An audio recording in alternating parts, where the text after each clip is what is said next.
Tonight, we're bringing you a 5A Region 1 matchup with playoff possibilities at stake. BC Reign has 2 wins, and they are both in region, while Leflore is winless this season, but they still have 3 region games left to play. Let's just say this, the Schoolhouse Rock Series sums it up best. 3 is the magic number. Which team will capture that magic tonight? We're about to find out. Good evening and welcome to the MCPSS High School Football Pregame Show, brought to you by Bishop State. I'm Al Wheaton. He is Corey LeBounty. Corey, the way we're looking at it tonight, 3 could possibly get you in. Yeah, it's going to be very important for both of these teams. We stepped out of non-region play back into region play, and this is a critical game for both of these teams. Leflore is not mathematically eliminated from the playoffs. That's right. BC Reign is playing for trying to get its first postseason berth in almost a decade. So it's very important for both of these teams to come out and establish themselves early. Last time BC Reign went to the playoffs, they had a different coach. His name is Tellis Stone. He's over at Murphy now, in the year, I believe, Corey, was 2014. So the Red Raiders are very excited. As we said, 3 wins could possibly get you in. So tonight, it's really huge for 5A Region 1. Corey, let's get to your checklist. BC Reign, they're the Red Raiders, and they're the visiting team tonight. Yeah, when you start looking at what BC Reign has to do, they have to win 2 out of 3 phases of the game. Of course, there's offense, defense, and special teams. Coach talked about winning 2 out of the 3. Bring a rainstorm in space. What they're going to have to do well is they're going to have to tackle these elusive Leflore receivers very well in space, and they must have balance on offense. They want to be able to throw the football well as have a heavy dose of number 3 tonight. When you start talking about the Leflore Rattlers, they have to cause a rain drought, meaning they want to hold that goose egg right there here on this Lad People Stadium scoreboard, if at all possible, and they must finish tackles. It's one thing to be on the field for prolonged periods of time, but you want to make sure you wrap up and don't let BC Reign have yards after contact. They must strike fast on the scoreboard. That's going to be imperative tonight also for the Leflore Rattlers. All right, Troy, there's your checklist. We'll be checking back in with you later. Our third member of the crew, Kimberly Dunn, she's down on the sideline. And Kim, tell us about weather in the BSN weather forecast. How are we looking for tonight? Well, thankfully, even though Corey mentioned rain in his checklist, we are not expecting any rain tonight, so that will be good for both of these football teams. But, however, we are seeing high humidity. We're starting at 88% at 7 o'clock, and then it makes its way into the 90s. So hopefully that will not be a factor for these players tonight. But the temperature feels amazing. We are feeling temperatures in the 70s, lower 70s at that, starting at 74 degrees at 7 o'clock and making its way to 72 by the end of the game. Now, Kimberly, you said 74. I'm up here at the top, Corey, now, and this humidity is having an effect on us. We're out of heat timeouts the rest of the season. What type of effect is that having on the coaches and the players tonight?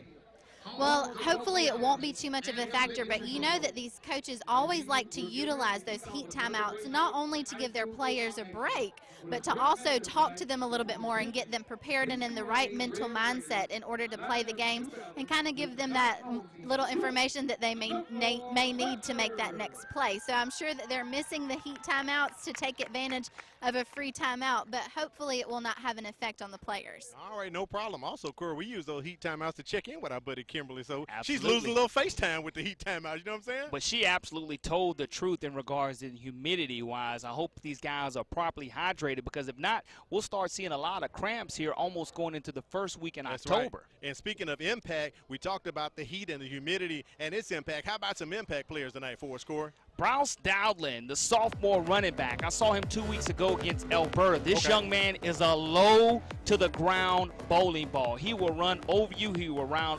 around you. Very elusive. Looking forward to seeing his numbers tonight. Along with the freshman linebacker, Ricky Nichols. This young man plays sideline to sideline, has 3 more years if he stays healthy to play football and make his mark on BC Reign football.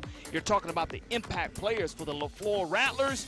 None other than Demir Smith, who had 10 catches for almost 306 all-purpose yards 1 or 2 weeks ago against the Satsuma Gators. And you're also talking about linebacker Kevin Moore, the junior.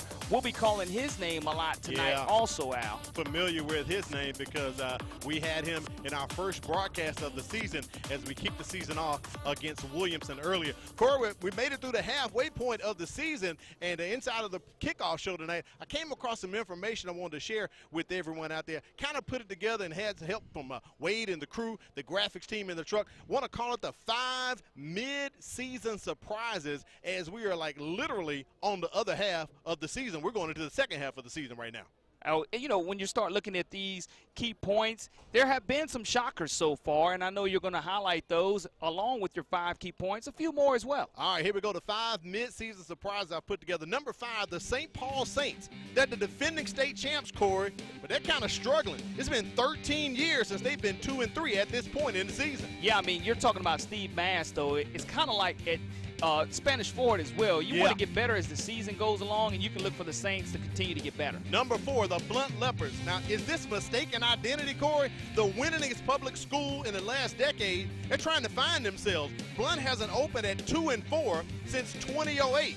What Leopards team is going to take the field? 1 week they're up, 1 week they're down. I don't know what we're getting. A late coaching change with Lev Holly taking a job in central office, and you have to try to find your identity. And plus, they lost close to 5 to 6 Division I prospects, so that makes a difference in coming a new season. Coming in at number 3, oh, my Murphy. It's like Marsha on the Brady Bunch. Where have you gone, Murphy? The last time the Panthers were shut out 3 times in the season was 1993.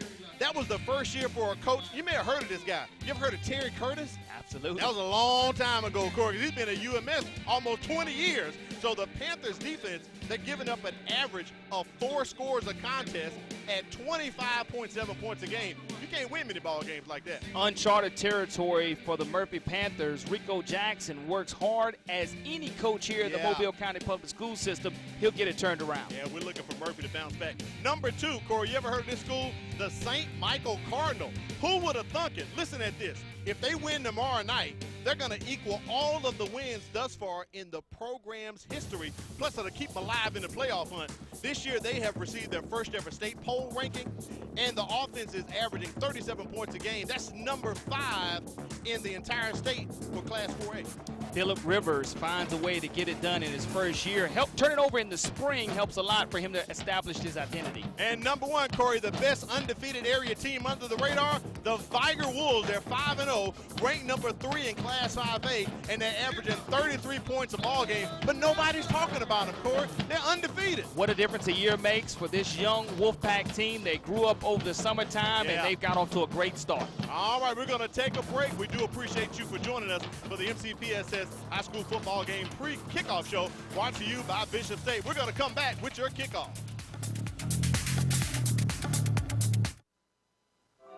Part of the experience of going to the Mobile Museum of Art is that it's there for everyone. Art is there to inspire, to give you other perspectives, and to make you think outside of yourself. The museum offers a critical service to the culture of the community. It's providing the opportunity to have eyes open.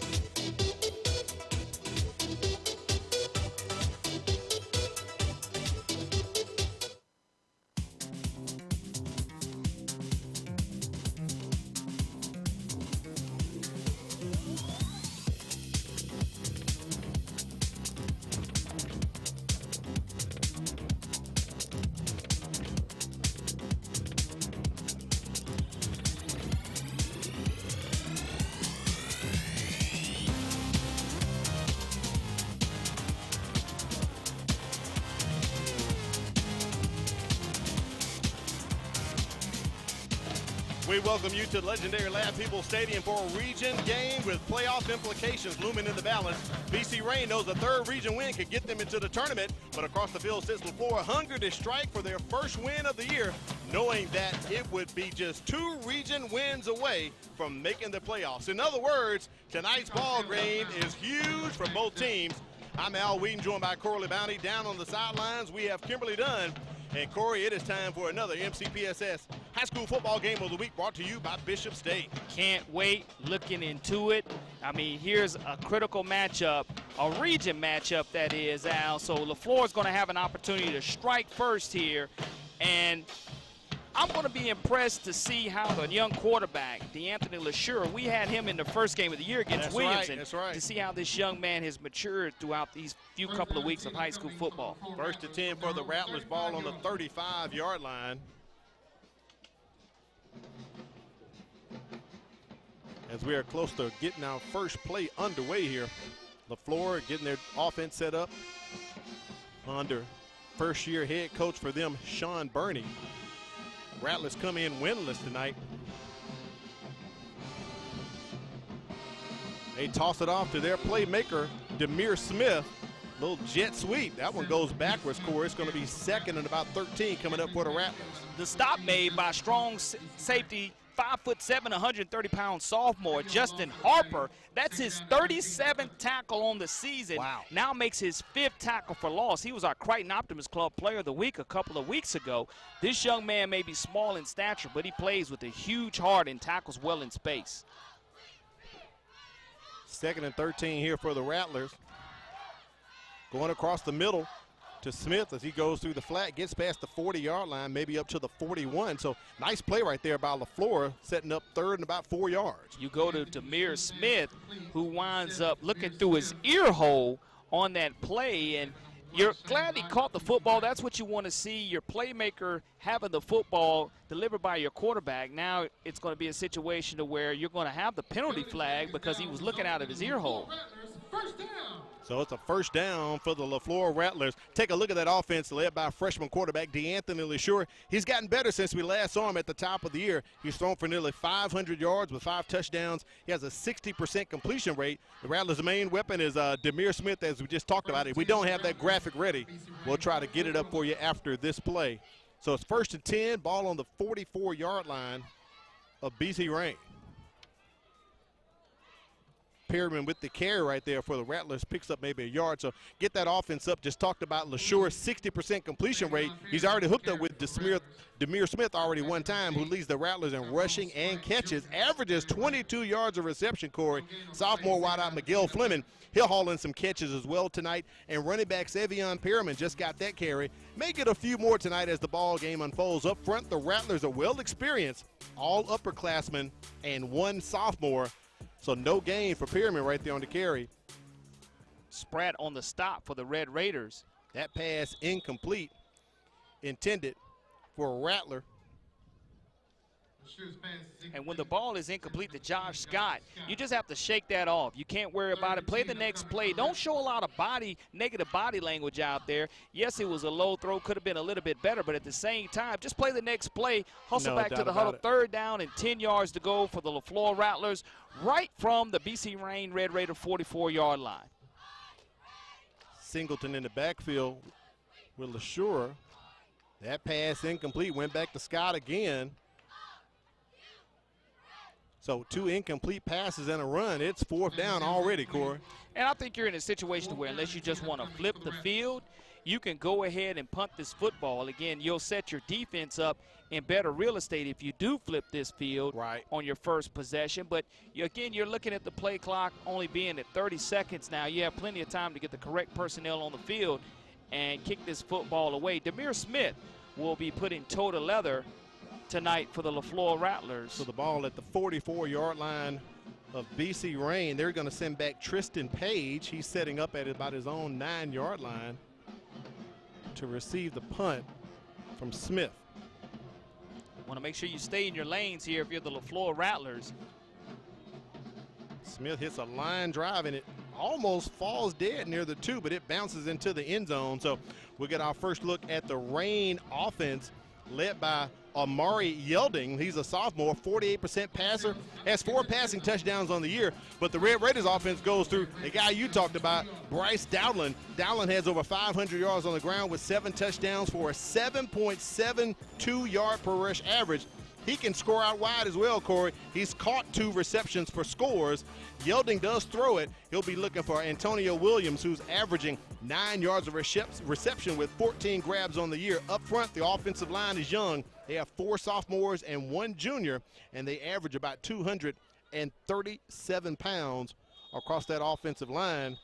And maybe someone on the line moved. Corey, we have a flag. Yeah, that's going to be an offensive false start on Jamar Petway, the right guard, 5'10", 240-pound freshman. It's going to cost the Red Raiders 5 yards and put them behind the sticks in this situation. 1st and 15 coming up here for BC Rain before they even snap the ball. Our white hat tonight is going to be Mike Beckton and his crew. We'll get their names on momentarily. So BC Rain backed up to the 15-yard line. Our first time covering the Red Raiders this year. And they give it to Dowdland, who goes up the middle. How about a 5-yard gain back to the original line of scrimmage?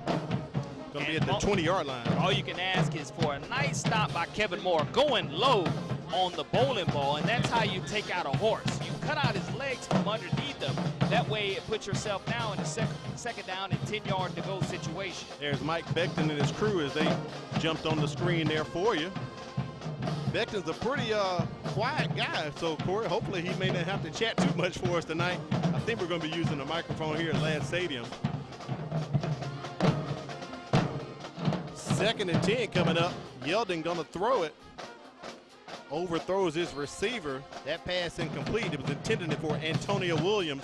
3rd down and 10 coming up here for the Red Raiders. Well, when you put yourself down and 1st down and 15 yards to go, it creates a total new play sheet for offensive coordinator Thamus Davis. BC Rain comes in averaging 18.5 points per game, but penalties are something you want to keep an eye on. That's why it was so critical for Leflore to punt there and flip the field and not decide to go for it, because now you give your defense a better opportunity. Ball sitting at the 20-yard line of BC Rain. The line to gain is the 30. They need 10.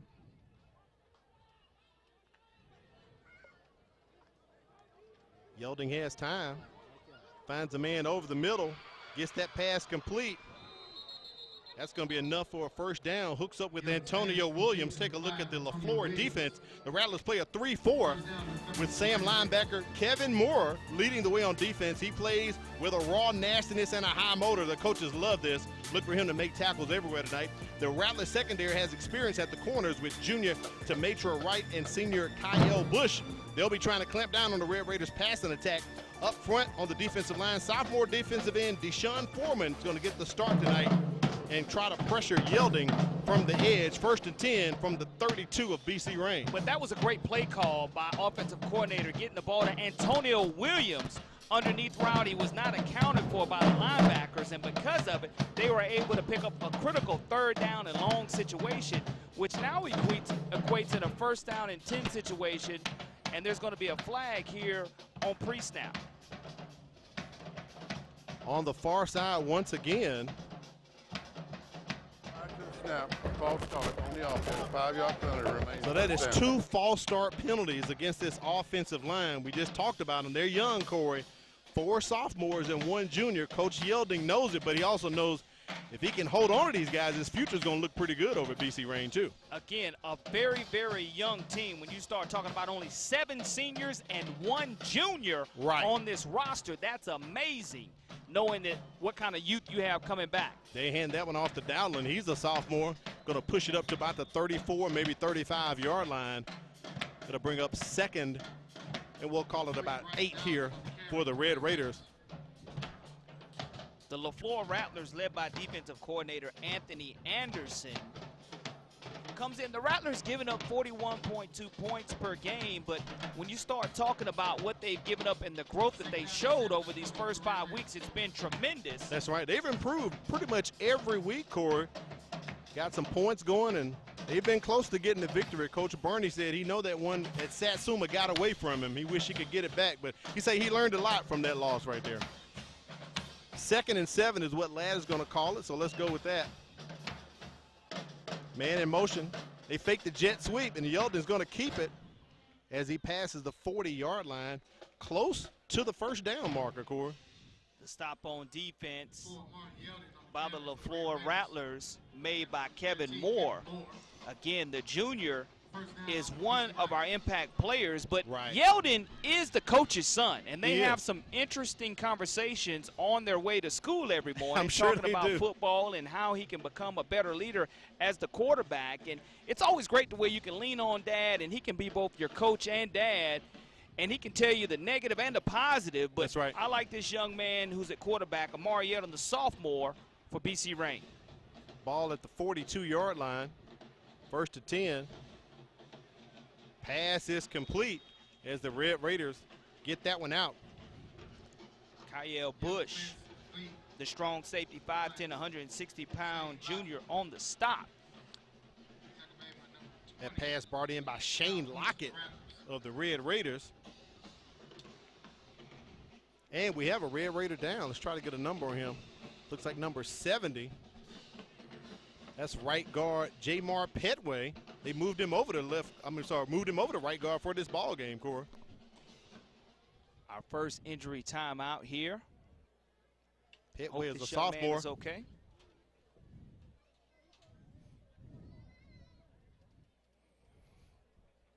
Gonna take it down to the field and check in with Kimberly Dunn. She has a guest with her. Yes, I'm here with Miss Courtney Still, who is the Director of Marketing and Public Relations at Bishop State. How are you doing this evening? Doing very well. How are you? I'm well, thank you. So can you tell us, I know you have a lot going on at Bishop, but will you tell us a little bit about your Fix It program that y'all have? Absolutely. So our Fix It program is a program that's dedicated for our youth, the out-of-school youth, ages 17 to 24. It's an opportunity to teach them skills in the construction as well as the automotive repair industries. So it's about 12 to 25 weeks, depending on which course they decide to take. And once they pass the initial course, they get some national certified training. Once they pass that initial part, they'll get a $300 bonus, which is for them to buy tools for their program. And then once they continue into the actual program, whether it's construction or automotive repair, then they'll receive a $20 per day stipend. So there's really an opportunity for them to make a little money while they're learning a trade at the same time. That sounds like some wonderful opportunities, and you also have some opportunities for your adult programs, and it's more than just getting a GED. Can you tell us about that? Yeah, so a lot of times you think of adult education, you think you can need a high school diploma or your GED. However, we have a career pathways program that allows you to learn get some skills in some other areas, including hospitality and culinary arts, forklift training, earning your CDL, and some other things, so that you may just have always wanted to learn how to drive a truck, or you may have always wanted to go into the culinary arts department field, or maybe you want a career change, and so now you can go into the medical field with some of our CNA or medical programs. So that's another option for them. And registration's now open. So what is this registration for, and when can they register? Absolutely. So we try to provide opportunities for our students to register throughout the year, because August is not always a good time for everyone. So this is our mini term 2 session. It's open right now. We have some classes online that you're available to register for. Classes will begin October 14th and they'll end in December. So it's a great time to go ahead and if you not want to give a whole semester to it, this is a good time to get a few classes in during the middle of the semester. And with everything going on with COVID, you also have some opportunities for a vaccination drive that Bishop State is hosting, and you have a partner with that. So can you tell us about that? Absolutely. So we're partnering with Franklin Primary Health Center to provide a vaccination and testing drive for COVID. We're providing these testing, we're providing vaccinations as well as a booster shot next Thursday, October 7th from 9:30 to noon on the main campus. So Franklin Primary will bring out their mobile vehicle, and they'll be on Broad Street, so make sure you stop by, and let's try and beat this coronavirus. Yes, well, thank you so much. A lot of great things going on at Bishop. Thank you so much for taking the time to tell us about it. Absolutely, anytime. Thank you. Great job, Kim. Speaking with Courtney Steele there. On the previous play, Dowdland was stripped, Corey. That's a fumble, and Leflore takes over. Great field position on the 44-yard line as Perriman runs it up the middle, past the 40, close to the 35. Yeah, I mean, that was a huge takeaway by our impact player, Kevin Moore. And you just look at him rip the ball away from Dowdland. There's a clean handoff, and he's got the ball high and tight to his body. But there it is, the can opener drills, what Nick Saban calls it. He's able to open that can and rip that football away, and it's a takeaway for the Leflore Rattlers, now into BC Rain territory. 2nd and 3 coming up, our first turnover of the ball game. And that play happened right after Jamar Petway was taken off the field, went off the field in his own power. Back to Perriman. Boy, he met at the line, right at the line of scrimmage. Maybe, I'm sorry, about a 2-yard loss there, Corey. Back to the 40 for Leflore. Tyrone Spratt, the 5'10", 210-pound senior on the stop, makes his 6th tackle for loss on the season. And now you're looking at a 3rd down and close to 6 yards to go for the Leflore Rattlers. And you're in a good situation here. Throw the ball on the perimeter. That's where your speed and strength is on this offense. 2 receivers on the near side here. Play action to Perriman. They get it to Miguel Fleming, and he tries to take that draft of the screen set up, gets the 1st down as he's at the 30-yard line. Great play call right there by the Rattlers. There it is. To the perimeter wide receivers is where the Leflore Rattlers have a lot of strength. And a lot of strength in Coach Sean Burney's life is his mom, Linda, who's listening in Ohio, and his bonus mom listening in Lineville, Alabama, Miss Leela. So thank you for tuning in to the MCPSS television broadcast and watching your son tonight on the sidelines for the Leflore Rattlers. Absolutely. People watch local and people watch far away thanks to that internet. Little jet sweep to Demir Smith. Coach Yeldon said they've got to stop 7 tonight, Corey, if they want to win. No question about it. I mean, Demir Smith is just a flat-out stud that it's hard to be stopped for the Leflore Rattlers. Demir Smith, the 6'2", 190-pound senior on that end around. And, you know, that's what you want to do. You want to find a way to get your playmakers the football, whether it's on jet sweeps, whether it's passing the ball to the perimeter. You just want to have 11 and 7. I call it 7-11. The convenience store always needs to be open. Smith and Fleming, 7-11. That's a good one, Corey. That's a good one. Quarterback change here for Leflore. No, I'm sorry. Mistaken at my numbers. LeSure just going to keep it. Tries to go out on the edge. Remember, he's a freshman. Running that ball a little slow, a little apprehensive. Leflore is going to take a loss on that play. It's going to be 3rd down and long coming up here for the Rattlers, maybe about 15 yards. Look at Justin Harper, the young man who gives up maybe 3 inches, waits for his teammate to come and help him out, Tyrone Spratt. But that's a great tag team tackle for the BC Rain Red Raiders. Going to bring up 3rd down, and we'll call it 17 yards to go for the Rattlers. You talked about Harper. Coach Yeldon told us he's small, but he plays larger than his pads. He can definitely put a hit on you. Trying to connect with Smith. That ball floated, and it does drop right into Demir Smith's hands as he eludes one of the Red Raiders defenders and get close to the 15-yard line. 1st down for Leflore. They're in the red zone. And you look at Demir Smith coming up with a huge catch for the Leflore Rattlers. Dropped it right in the basket. The defender was a little bit slow coming to it. Ultimately, the tackle was made by Shane Lockett, the 5'10", 185-pound senior. But now it puts Leflore in the red zone area for the first time tonight. And it's going to be 1st and 10 Rattlers. Looks like the ball is going to be spotted right at the Red Raider 15-yard line, Al.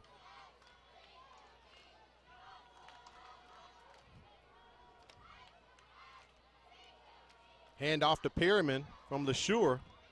He stopped right there at the line of scrimmage at the 15.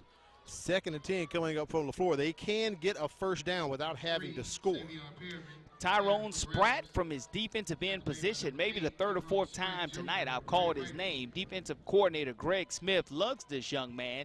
BC Rain gives up 22 points per game, but again, I saw them with a big-time Saturday win over Alberta a couple of weeks ago here on Saturday morning at Ladd Peebles Stadium, and now you're looking at the Leflore Rattlers trying to attack this Red Raider defense here at 2nd down and 10 yards to go. No gain on the play. LeSure connects with Smith. That pass is incomplete. He was not able to bring it in and make a football move.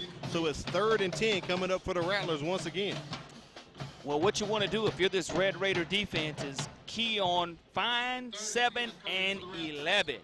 And if you're able to do that and get some pressure and have that pocket collapse here, you're in good shape. But no play for the Leflore Rattlers here on 3rd down and 10 will be a bad one if it's run past the sticks. That's the biggest thing, Al. Run your routes past the sticks. Tripped at the top.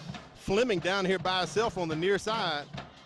They're trying to set the screen up to Smith. That pass is intercepted. That's Harper. No, I'm sorry, not Harper on the move. It is. That is Harper. Okay, I thought it was 4. That's 14. That is Harper.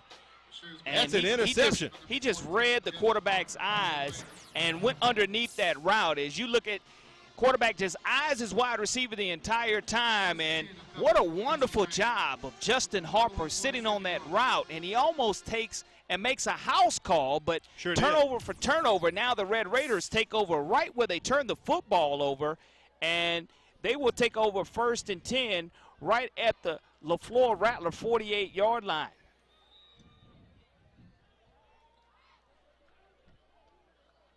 Officially, they're going to spot it at the 47. 47, yeah. 1 more yard gain on that INT. Second time, BC Rain taking possession of the football, and they're going to the air immediately. Overthrows his receiver. You can see the arm of Yielding right there trying to connect with Carl Quinney. 2nd and 10 coming up for BC Rain.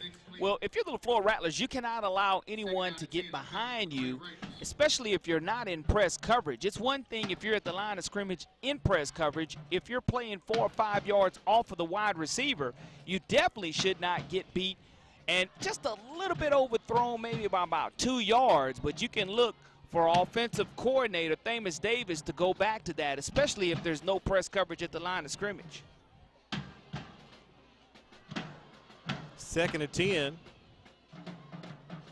Yielding looking to the sidelines to get the call.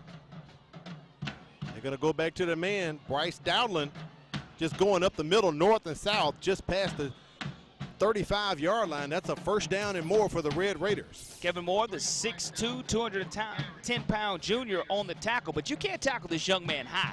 You're going to have to go ahead and take his legs out. If you don't take his legs out, it will be 1st and 10 or punishing yardage situation for this strong running back. Back to Dowland once again, but the Rattlers are not going to have it, Corey. They strike quick, and that's a loss. Behind the line of scrimmage, his forward progress is stopped. That's exactly what you want for the Rattlers. Ashton Yates, the 6'1", 190-pound sophomore on the stop for Leflore. And now you're looking at a 2-yard loss on the play, 2nd down and 12 yards to go.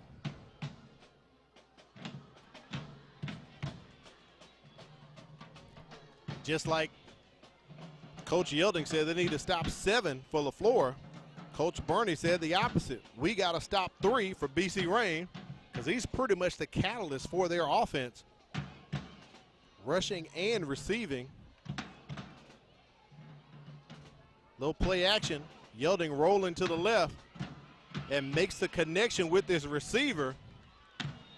That's a 1st down. Shane Lockett coming out of that slot position, Corey, and BC Rain inside of the red zone. From his H-back position, makes his 8th reception of the season, does Lockett, but that's a great job of Yielding, rolling the pocket, making sure he throws the accurate pass to Lockett. Right. And the hardest thing is when you have a wide open receiver, is to hit him on the numbers, and that's exactly what Yielding did. Rolled to his left, threw to his right, and was able to complete that pass. Fresh set of downs for the Red Raiders. They're going to send Dowland out, line up to the receiver position. Double stack receivers. That handoff almost fumbled by the back who takes it from Yielding. Marion Davis on the carry. It'll be 2nd down for BC Rain inside of the red zone. We're scoreless. And speaking of scoreless, Corey, a scoreless 1st quarter. Both teams get into the red zone, but no one gets any points. So we'll come back in the 2nd quarter and see if who can strike first. You're watching the MCPSS High School Football Game of the Week, brought to you by Bishop State.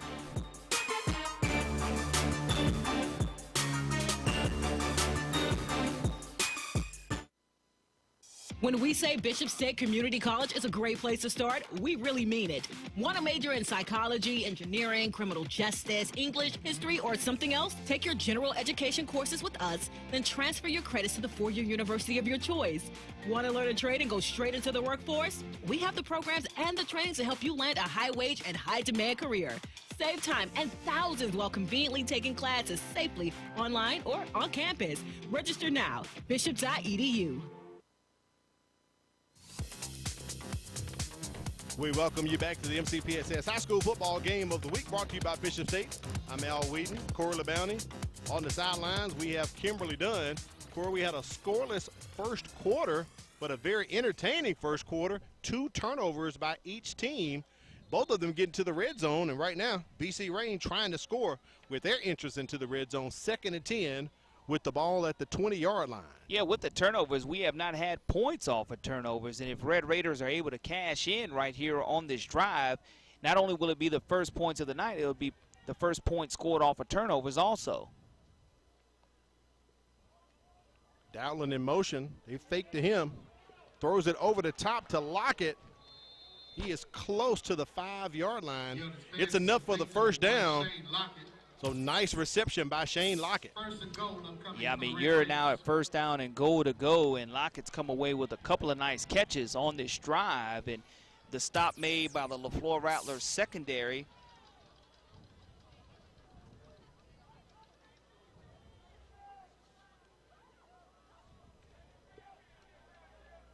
Red Raiders just taking their time.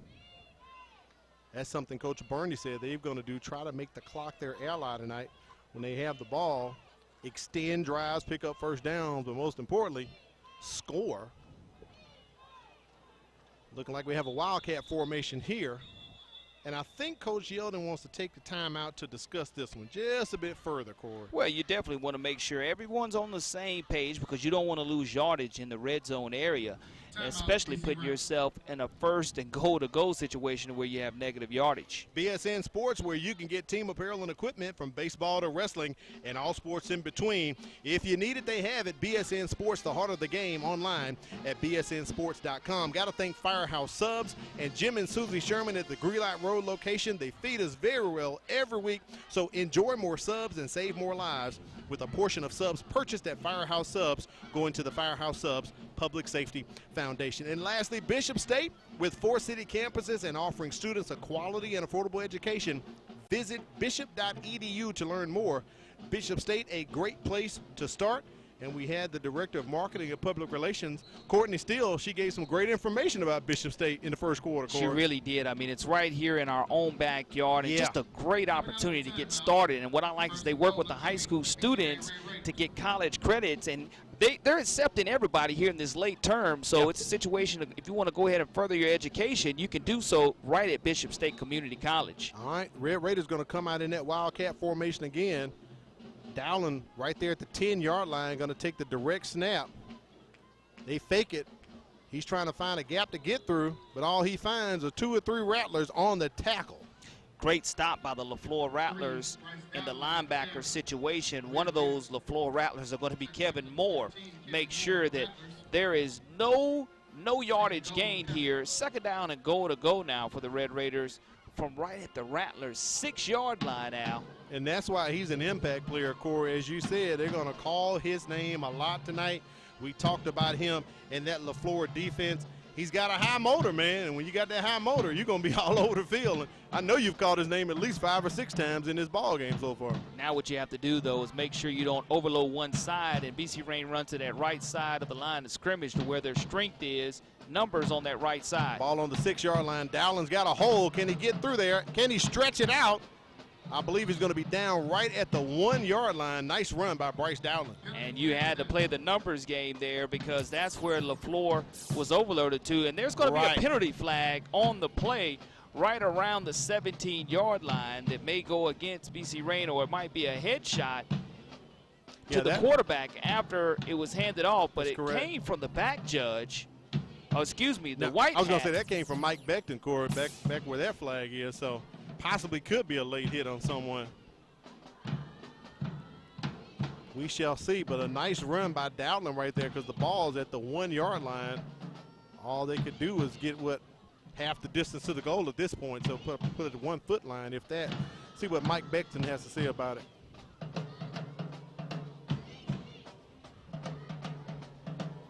Bucks waving off that flag. They're going to wave the flag off as they discussed it. So there's the ball at the 1-yard line. 1st and goal here coming up for the Red Raiders. I'm sorry, 3rd and goal. You're right, Corey. That was 2nd down.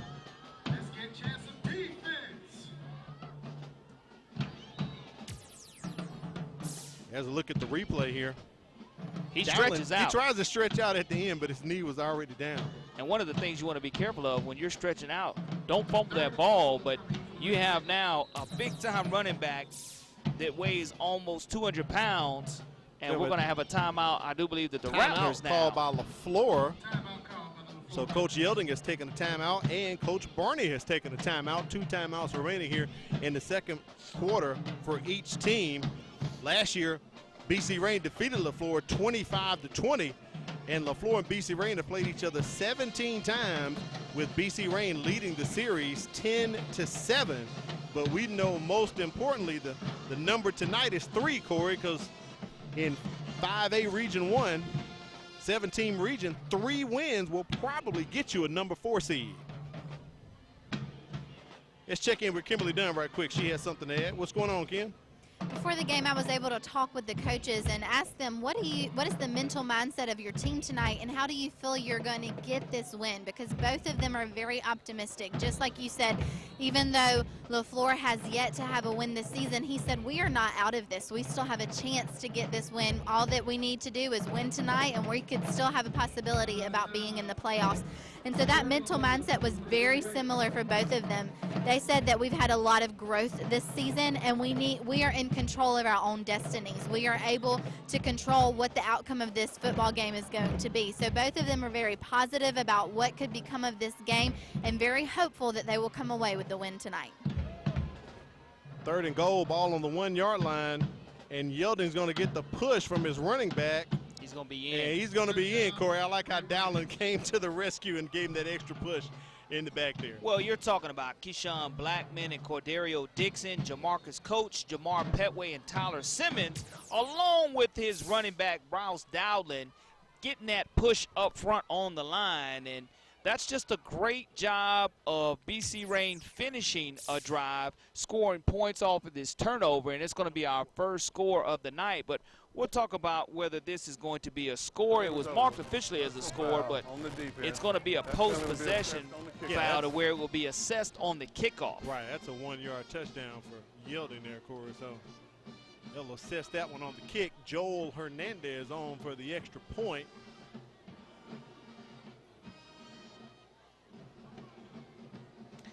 And again, Coach Yeldon coming in with only 7 seniors on this roster, 1 junior.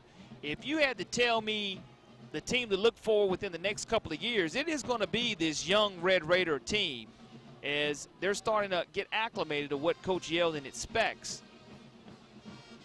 And I love the fact that he just demands excellence, and you're going to do it the coach's way, or you're not going to be a part of the program. And he demands study hall time, demands that you get it done in the books also, and as evident as the guys who are out here on the field giving it their all. On the offense, 5-yard jump. Replay the down. Corey, that is the 3rd false start penalty against the Red Raiders tonight, but this one comes at a critical juncture because this is the extra point.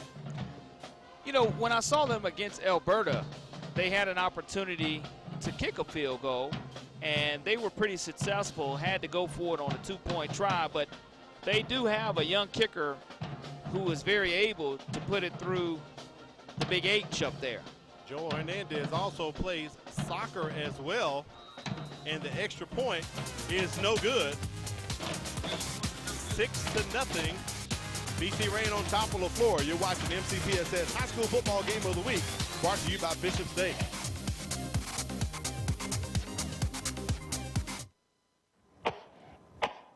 What's the matter, baby? You're not feeling good?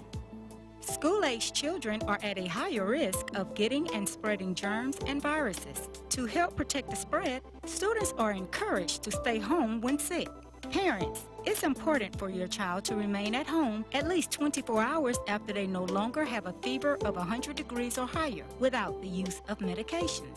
Please help us maintain a healthy learning environment.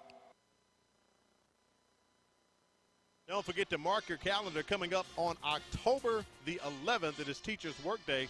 All schools will be closed. Kids will be out of school. It is Teachers' Workday, October the 11th. So make sure you mark your calendar. And Corey, I can tell you at my house, my twins have already marked the calendar. The kids always love an opportunity not to be around their classmates when they don't have to be in this situation. And make sure you mark that calendar, because teachers will be there, but students won't. So that penalty has been assessed against Leflore right here. BC Rain will be kicking the ball off on the Leflore 45-yard line. We're able to get the scoring drive summary up there. We can let you all know, good drive done right there by the Red Raiders. Tyrone Deloche going to be kicking this ball off for BC Rain. And they're going to go with a little onside, try to catch Leflore. And the Rattlers are ready for it. Make sure you be ready for it. Halftime, we'll have the Chick-fil-A Halftime Trivia Challenge. Didn't get to do it last week, but we're going to do it tonight. Kimberly Dunn will climb into the stands and select a spectator, ask them a question. It'll be multiple choice. Of course, that's what Corey requires for the Chick-fil-A Halftime Trivia Challenge, so they can try to win a Chick-fil-A prize pack.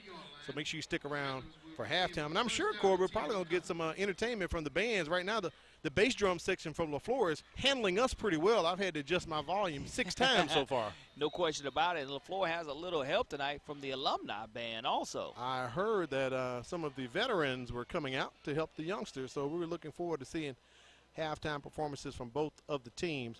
1st and 10, ball on the 32-yard line for the Rattlers, down 6 points. As they go with a little jet sweep action on the carry, Severio Singleton picks up a couple. It'll be 2nd down for the Rattlers coming up. That scoring drive for BC Rain, 9 plays, 47 yards, Corey. But unfortunately, another false start penalty. They didn't make the extra point, so we'll see if they have to chase points later tonight. Well, if you're the Leflore Rattlers and you're quarterback DeAnthony LeSure, you just want to shake that last interception off. Play this possession right here. Find your playmakers 11 and 7 in open space. LeSure is going to throw that one. Boy, we got a lot of contact. I see 1 flag, 2 flag. Miguel Fleming was literally wrapped up. It's almost like they were some love bugs wrapped up together, Corey. Wow. And that's an easy call for the officials to make, as LeSure has that side-on throw, and it's not a clean throwing motion, but it's very effective for this young man. As I saw him throw close to 3 touchdowns against Satsuma a couple weeks ago. 15 yards. Results in the first half. So there's the PI right there, 15 yards against the Red Raiders. They're racking up some penalties tonight. But make your corners cover. I mean, get the ball to 11 and 7, where whether 7's in motion, whether 7's on crossing routes and slants inside the seam area, but just find a way to get 11 and 7 the football. And I tell you what, Josh Scott has some sure hands also. So Leflore has a nice receiving core. They just have to make sure they hold on to the football. Trip receivers to the bottom. Lamar Horn at the top all by himself. 1st and 10 on the 49 as Smith goes into motion to the top.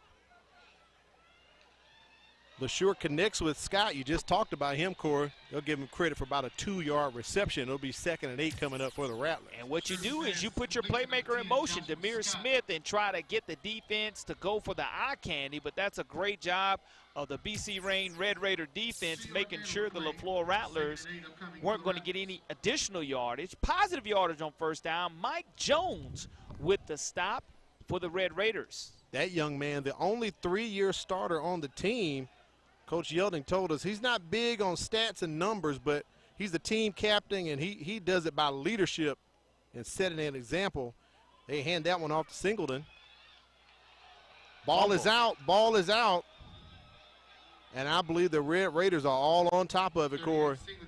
That's one of the things that if you're Severio Singleton, you just have to shake that off. I mean, you did everything you could do besides continue to take care of the football. But credit the Red Raider defense for, again, raking at that football and getting their 3rd takeaway, I do believe, of this contest here. Oh, that's their 2nd one. 2nd takeaway for the Red Raider. Harper had that interception earlier. But right now, Leflore has 2 turnovers, and BC Rain right at the midfield stripe with a 6-0 lead.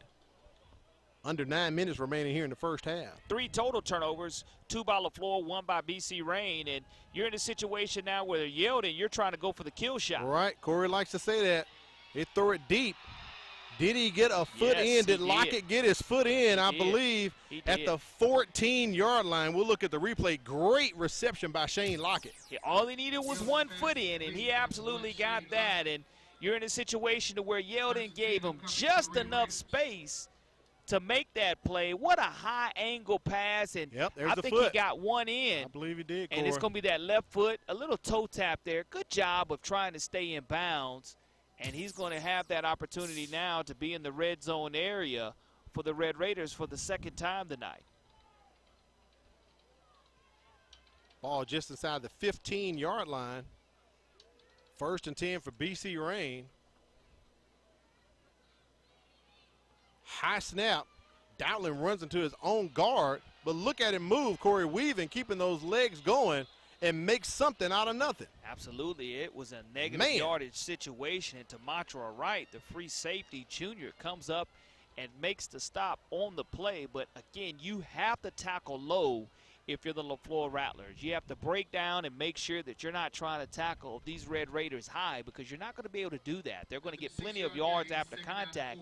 Now you're at 2nd down and 4 yards to go from right at the 8-yard line of the Rattlers. Great job by Dowling picking up 6 yards on that carry. I mean, he literally ran into the, as we call it now, it wasn't a butt fumble, but he ran into his guard, ran right up on him, and just bounced right off like a pinball. They go back to him. Look at that hole, Corey LeBounder. You could have ran through there and scored a touchdown just like Bryce Dowling did. 8-yard scamper for the Red Raiders. This young man, I told you, runs low, and after that first takeaway to where Kevin Moore just ripped it away from him, he's running with power and authority. He did that 2 weeks ago against the Alberta Warriors.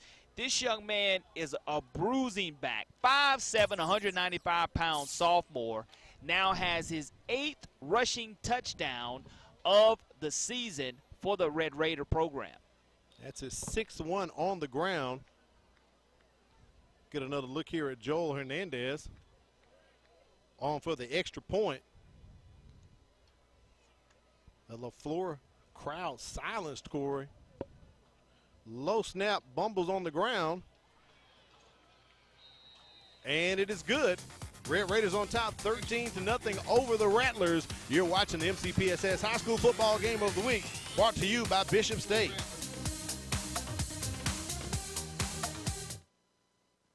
It's the 2021 MCPSS Virtual Signature Academy Showcase, October 19th from 4:30 to 6:30 p.m. Register at signatureacademyshowcase.vfairs.com. Representatives from all 12 high schools will be on hand to talk about our academies. This event is open to all 7th and 8th graders and their parents. So register today and have your questions answered regarding your child's transition into high school and into a life-changing career path.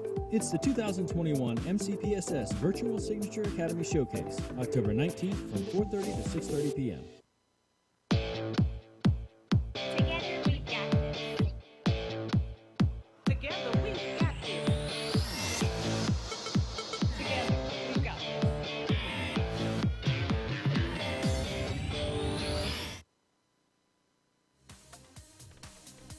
BC Rain on top of Leflore, 13-0. After that 8-yard scamper by Bryce Dowling. Corey, that was a 3-play, 51-yard drive. They only used 61 seconds to score a touchdown. Bottom line is it is 13 points off turnovers for this Red Raider program so far. And, again, Leflore just has to make sure they value the football and answer this BC Rain score on this drive. On the return for the Rattlers, Savion Perriman. Nice return there up to the 40, 42, maybe 43-yard line as he fights for extra yards on the end. Nice return. Now the Rattlers have great field position right here, Corey. And you want to go ahead and find a way to capitalize off of this field position. And, you know, you've had a lot of success so far as Yeldon's 5 out of 7 for 83 yards passing, 1 rushing touchdown. And Dowling, we mentioned how much authority he runs with, 8 rushes for 42 yards and 1 touchdown for him as well. There's that scoring drive right there. Bryce Dowling just talked about it, Corey. 8-yard touchdown run, 3 plays, 51 yards, only 1 minute and 1 second goes off the clock.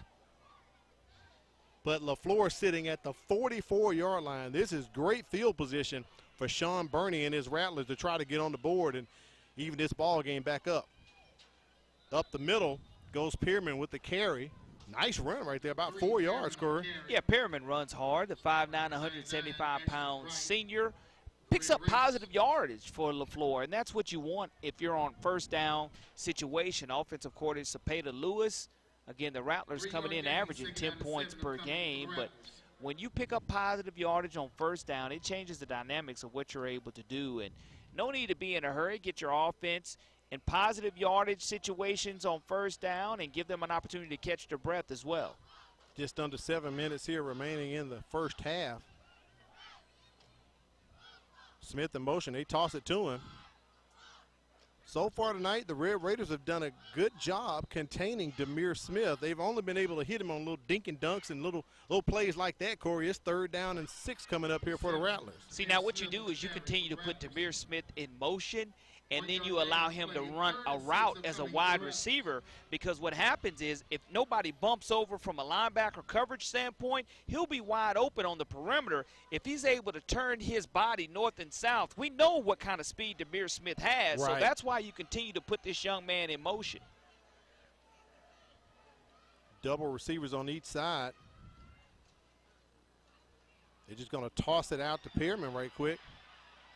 He's got the first down, still on his feet and moving for the Rattlers as they move into Red Raiders territory. Nice toss right there to Pearman. He did a lot of work. We call it yak. That's yards after catch, score. DeAnthony LeSure does a wonderful job of going to his check down. The swing pass out of the backfield, and the Rattlers knew exactly where the sticks were. Pearman makes his 5th reception of the season, now has over 55 yards receiving on the season, but a fresh set of downs for Leflore, and I love how patient they're being, not rushing to the line of scrimmage, because again, that gives your defense an opportunity to rest on the sidelines, and again, it gives your offensive line a chance to take a deep breath, refresh themselves, and reward themselves for being able to help your offense pick up a first down. If this is your first time seeing the Rattlers this season, they went to numbers on the side of the helmet, something Coach Burney wanted to institute. We're used to seeing them with the L. And right there, Pearman, once again, into Red Raiders territory at about the 26, I'm sorry, about the, 24, 25. That's going to be another first down, Corey. Now, the biggest thing for Leflore is ball security at this point in time. As you're knocking on the red zone area, it's going to be right inside here. I think the 23, yeah. Right inside, almost inside the red zone area, maybe 3 yards outside of it officially. They're knocking on it, Corey. So the ball on the 23-yard line. And those cleats looking real nice that they gave, Senior Bowl gave to him with that orange. And I love the fact that Jim Nagy and the Senior Bowl are giving back. On the offense. I agree with you. To many high schools, it's not just Leflore, yeah. It's around the Mobile, Baldwin County areas, assessing what the needs are, whether it's a trailer for a football program to haul equipment, or whether it is cleats, or whether it's game pants or practice jerseys. But the Senior Bowl, we know that this is the home of the Senior Bowl, and it starts here for those that want to go from high school to college and find themselves playing back in the Senior Bowl. Great job for them to give back. So that's going to pin Leflore back 5 yards. Ball on the 27-yard line, 1st and 15 off that false start. We have a whistle. I think Coach Barney may have called a timeout, Corey, and he does. Notice on our screen tonight, we also have timeout designations on our graphics. So right now, let's take a look at the coaches' comparison while we have a break. Leflore just with 1 timeout remaining. Lawrence Yelding, his 3rd year over at BC Rain. 3 years as a head coach so far, 6-8 overall. He has a .308 winning percentage. Graduate of Alabama State. Corey, his favorite color is red. And Sean Burney, his 1st year at Leflore. Now, he's coached before. He's had 2 years before as well. 8-8, 8-18 overall for a .308 winning percentage. Coach Yelding has a .250 winning percentage. Coach Burney graduated from Jacksonville State. And look at there, his favorite color is crimson. So guys are close in colors and what they're liking. Coach Yeldon also told me, asked him what was the first concert he attended. He said a Def Jam tour with Run DMC. I said, man, I went to that one too, man. So these guys very entertaining. And Coach Yeldon, again, is making his mark known on DIP. And that's right. He's related to Cedric Yelding, the South Alabama Basketball Hall of Famer. And Cedric Yelding had an opportunity to come and watch the quarterback and relative of him. Nephew, yeah. That is his nephew. That's right. And I just love it when you have a family of athletes that support one another, and we see a lot of that here in the MCPSS. So they've made an adjustment. The ball's on the 28-yard line. 1st and 15. Leflore gets it out to Scott. Scott barrels his way inside of the 15, back to close to the original line of scrimmage.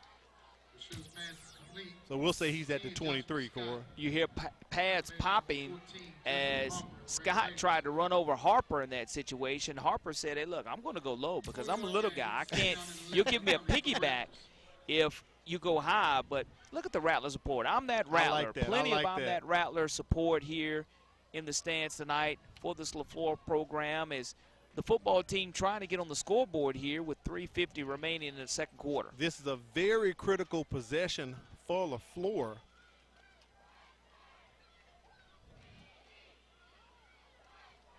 Because BC Rain will be receiving the second half kickoff, so they want to get some points right now if they can. Very important, Corey Singleton with that carry as we are getting close to 3 minutes.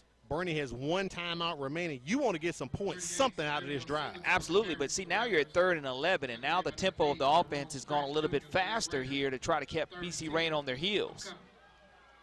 Going to keep it, Demir Smith, as he went into the quarterback slot. Did not drop it, possessed the ball. That's a first down as he is near the 10-yard line at the 11. The Rattlers in the red zone trying to score. And all of a sudden, as I said, they took their time. They make the quick change, go to the Rattler formation to where you have a ready-to-strike athlete on the quarterback position and is able to get into the red zone area. And I love that change of pace by the Leflore Rattlers. Very good. You go and you take your time. Now you see how they're walking up to the line of scrimmage in no hurry, but the last play they caught BC Rain not able to substitute. And Corey, that's one way you can get the ball into Smith's hand. Put him in the quarterback position, direct snap to him so he can take control. Over the top. That pass intercepted by the Red Raiders right there at the 2-yard line. Intended for Scott. That pass intended for Josh Scott. Intercepted by BC Rain. Jordan Vines. Oh, man, that's going to be a killer for Leflore. Jordan Vines with the takeaway in the red zone area right at the 1-yard line. Wow. For the Red Raiders. And Jordan Vines, the free safety, 5'9", 160-pound freshman. And Jordan Vines' dad, Tommy Vines, is a Leflore graduate, so it has to be bittersweet for Tommy Vines in that situation, knowing that his son just got an interception against the school he went to. 3rd turnover tonight for the Rattlers. 2 interceptions and 1 fumble. And 2:36 remaining here. BC Rain, they're going to try to put a drive together, Corey, and get some points. Coach Yelding told me he is comfortable with his kicker about 30 yards and in, so they know where they need to get to if they're going to try to kick a field goal if they don't score a touchdown. Pass incomplete, in and out of the hands of Antonio Williams, a bit behind him, but it stops the clock for BC Rain. Well, it's one of the situations to where now it's 2nd down and 10 yards to go. You can still afford to take your kill shot, especially if you're able to pick up half the yardage here on 2nd down. But again, if you're Yelding, Amari Yelding, the 5'10", 180-pound sophomore who has thrown for over 500 yards this season, take what the defense gives you. Don't force the football. Leflore did force the football in the red zone area and turned it over, but BC Rain right here, offensive coordinator Thamus Davis can open up the playbook here on the perimeter. Tight bunch formation. Play action. Yelding rolling out to his left, throws across his body. That pass incomplete. Tried to hook up with Carl Quinney, and Leflore thinking they possibly had an interception there. You look at the pocket being rolled, a great play call right there. Yeldon probably would have been better off to tuck this and run it for the additional yardage, and almost throws the interception, and he caught a break right there. Now 3rd down and 10 yards to go. The clock is stopped. And the clock stopped again, Corey. With that's 2:23, so Leflore will have an opportunity to come up with a huge 3rd down stop. And Coach Burney would not have had to call a timeout. He has 1 remaining. with Coach Yielding 2 timeouts for the Red Raiders. 3rd and 10, ball on the 35. Setting up the screen for Dowling. Cannot get it to him. He had 2 big blockers right in front of him, Corey, ready to block. Center Jamarcus Coates absolutely pancaked the Leflore Rattler on the play, and that was a 230-pound pancake by your center that if you're able to complete that, you're able to get positive yardage. But now you're in 4th down. There's a flag on the 20, Let's see what Corey. we have here. Yep. I don't know where the flag came from, but it had to be in the area of holding against the Rattlers. I'm thinking Mike Beckton. 15-yard penalty, automatic first down. Mike Beckton may have thrown it because the flag's at the 20-yard line, and they had the ball at the 35. So a penalty costly for the Rattlers. It's going to place BC Rain right at the midfield stripe. Corey, that's just what they needed after that turnover because that drive was pretty much coming to an end. It was done. I mean, you're at 3rd down and long yards to go, and they didn't have enough for the 1st down. Now you have a fresh set of downs right at the 50-yard line.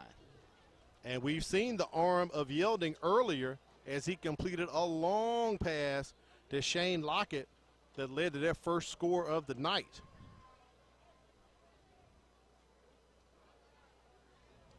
Yielding talking with Lockett and Dowling in the backfield. Dowling goes into motion. They give it off to Lockett. Nice run by the young man. About an 8-yard carry. 2nd and short coming up for the Red Raiders, and the clock is ticking. They got to move. Well, if you're Leflore, you just have to bow up defensively and not get caught with this quick tempo that Rain can come with. And if they do come with the tempo, you just have to make sure you're in position for the stop. Darion Pugh with the stop for the Rattlers, and 2nd down and close to 3 yards to go on the Rattler side of the field. So that was a 7-yard carry by Lockett. 138. Rain using a lot of time here, Corey. They do have 2 timeouts remaining. High snap. Yielding takes it out of the belly of Dowling. He's going to be sacked. Does not stop the clock. Clock's still running. Guess who makes the stop for the Rattlers? Let me take a guess. Kevin Moore. Kevin Moore has been a machine here in the first half from a tackling standpoint for Leflore, but that timing off of the high snap sure did. Goes awry. And I'm glad he didn't pick Yielding up, because if he would have picked him up and dumped him, there would have been a penalty flag thrown. That would have been another 15. Ball on the 49, sorry, the 48. Well, we'll call it the 49. That's what we're looking like here at Ladd. 3rd and 9 coming up here for BC Rain. We're under 1 minute. Red Raiders got the turnover as Leflore was trying to drive. Yielding going to air it out. That pass is incomplete, out of bounds as he tried to hook up with Carl Quinn. He stops the clock. About 38 seconds, Corey. It is 4th down coming up here. That was 3rd down. Well, you're at 4th down and a long 9 yards to go now. And you're right almost back to where you were moments ago when Leflore had that costly penalty called against him. But you just really lost a minute and a half off of the clock after that penalty. Yeah, they just ate some clock up, didn't get any points out of this drive right here. But if you're Leflore, you want to go ahead and set yourself up for a return. BC Rain does not want to commit a penalty here to give Leflore even better field position going into the half. So Leflore is going to try to send their Mr. Excitement, Mr. Everything back to receive the punt from Tyrone Deloche. It's Demir Smith. Nice punt. Smith's going to field it at about the 28. Corey, you know he's exciting. They got to stop number 7, but right now number 7 into BC Rain Red Raider territory. That guy is lethal. You cannot give him that much room. But a flag on the far side, Corey. That's an easy call to make. Look at the top of your screen. Block to the back coming right here. Boom, right there at the 23-yard line. That's going to be an easy call to make. Going to cost Leflore some very positive yardage.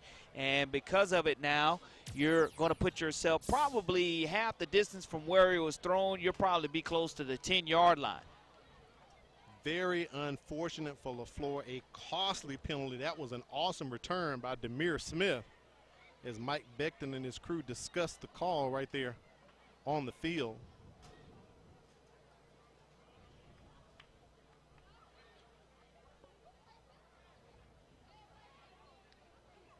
Blocking the back on the floor from the spot of the foul. 10-yard penalty from the spot of the foul. First down. So 10 yards from the spot of the foul. Let's see where that's going to end up at, Corey. Quite costly for Leflore. But here's the thing, Al. Leflore, if I'm not mistaken, has at least 3 turnovers, maybe even 4 here in the first half. And that's a situation to where that's what you have to clean up, because BC Rain has 13 points off of those turnovers. Ball is placed on the 10-yard line. 25 seconds here remaining in the first quarter. I'm sorry, in the first half. The BC Rain Red Raiders band, they've been waiting in the north end zone a pretty good while, Corey. They're ready to get out on the field, give us some entertainment. Don't forget the Chick-fil-A Halftime Trivia Challenge will be coming up as well, with Kimberly Dunn trying to get a winner. Toss to Demir Smith. He tosses it back to Miguel Fleming. Little flea flicker action there, ending around. Gets past the 25-yard line, a first down. That will stop the clock momentarily for the Rattlers. Coach Burney doesn't have to use a timeout right quick. That's how you go ahead and you find yourself in a situation where you get all your playmakers touching the football.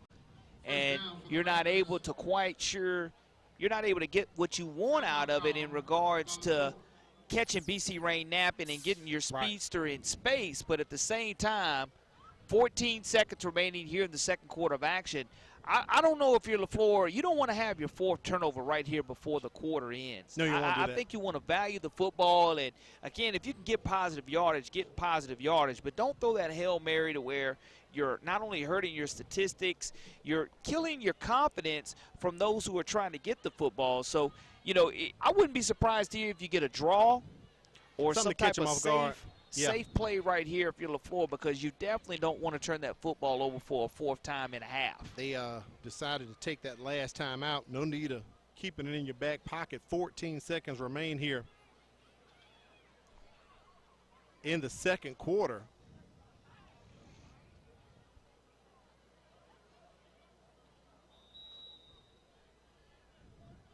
Mike Beckton signals for the play clock to start. So here we go, Corey. Leflore out of timeouts. So if they get the first down, they would need to hopefully get out of bounds or pick it up and kill it. Maybe leave one more play. Let's see what they're going to go with. Empty set here. Play clock under 5 seconds. LeSure is going to throw it. And Corey, that is an interception as of right now. Flag does come out from an official. That could be Harper, I believe. You're going to have pass interference first. And that possibly could be the call because the official threw that flag immediately after the interception. But you're now going to have a personal foul afterwards as well. So that's something that you did not want to have at the end of that interception. And it just depends on who that far side official saw after the interception. There's your Hail Mary, and there was definitely pass interference on the play. So that will be 1 untimed down before this penalty happens at the end. So as we're looking at the run back after the interception by BC Rain, right at the end of the interception, we saw some additional penalty flags thrown. And I'm not sure if that was taunting, unsportsmanlike, what exactly happened, but we have that great camera look to see what happens afterwards. And the officials are going to have a lot to talk about here. On the defense, 15-yard penalty, results in a first down.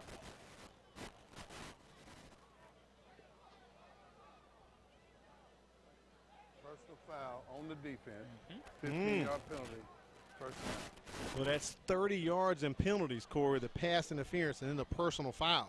But again, Al, right here with no time remaining, you have that 1 untimed down. That's right. But I'm not quite sure that after you mark this yardage off, you want to turn the football over one more time before the half. Yes, you want to try to score, but at what extent? Is it your 4th turnover of the half? Because when you go back and look at things, you know, turning the football over right before the half doesn't give your team the best advantage and momentum moving forward. Ball on the 45-yard line. Jordan Vines came down with the interception that was called off due to the pass interference. That would have been his 2nd interception of the night. Trip receivers at the bottom, so I think they're going to pretty much kind of go with the Hail Mary here, Corey. 1 untimed down we have. LeSure throws it. Interception was dropped by Vines. The pass interception was dropped by Jordan Vines. We just talked about it, Corey. So at the end of the first half, it is BC Rain on top of Leflore 13-0. A very interesting first half, Corey, as both teams got into the red zone. BC Rain scored twice, got points off of turnovers, most importantly for their 2 scores. But Leflore got into the red zone, got a turnover. Yeah, it's a situation where if you're Leflore, you should really only be down 1 score at this point That's in right. time, because BC Rain, as you just mentioned, does have all their points off of turnovers, and Leflore has almost 4 turnovers on the half. Officially going to be 3 in the first half alone. But if you are the Red Raiders, you want to talk about trying to find a way to finish drives, and the penalty yardage has been absurd It really for BC Rain. If you're Leflore, you want to have an opportunity to clean the turnovers up and give yourself a chance here in the second half. Let's take it down to the sidelines and check in with Kimberly Dunn. I'm here with Coach Yelding. Coach, how do you feel about your team's performance so far tonight? Man, I think we're playing hard. We've got to get in here in halftime and make some adjustments on some things. One of the things that we talked about was, not having any penalties, and we came out right off the bat and had a couple false starts. So we just got to get in and settle them down, get back to playing what we know we can do, running the football, throwing it, making a few plays outside, and just finish this game. We got to finish this game. So what does your team need to continue to do in order to secure the win tonight? I mean, we got to figure out a way to continue to keep number 7 bottled up.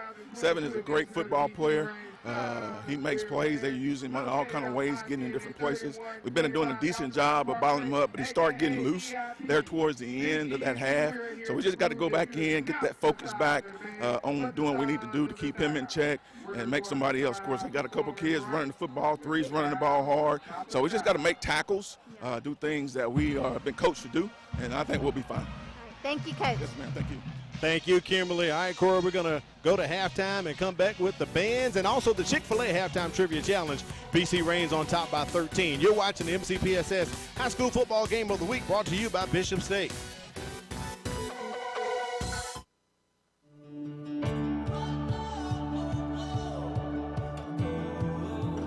It was just like an extension of home. Bishop give you that outlet to give you a career, a successful career.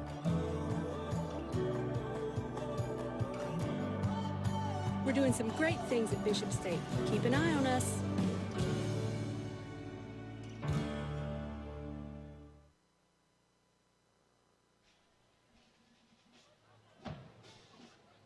It is halftime, and it is time for the bands. Let's take it down to the field and check out the BC Rain High School Marching Band.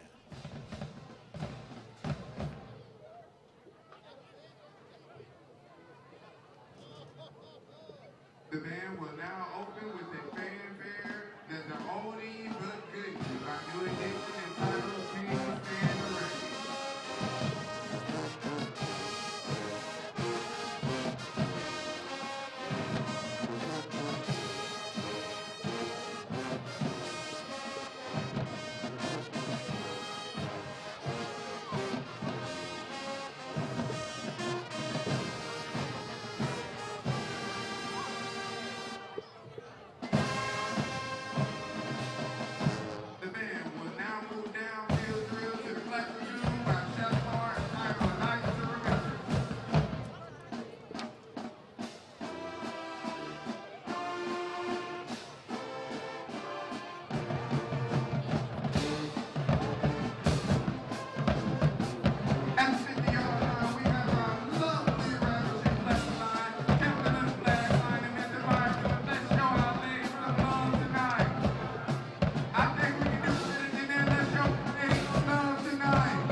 We're going to slow it down with a classic selection from Boys to Men entitled End of the Road.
We proudly introduce to you the classy, jazzy, and never trashy. Our beautiful radio race right there. Listen to the poppy hip-hop sound of Destiny Child and trying to lose my breath. Percussion is instructor, Mr. Boy James, let's get something to go with.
Great job by the BC Rain Red Raiders of Sound to Spirit in their halftime performance. Now it's time for the Chick-fil-A Halftime Trivia Challenge. Let's see if Kimberly Dunn can get a winning performance for her spectator inside of the stands. Take it away, Kim.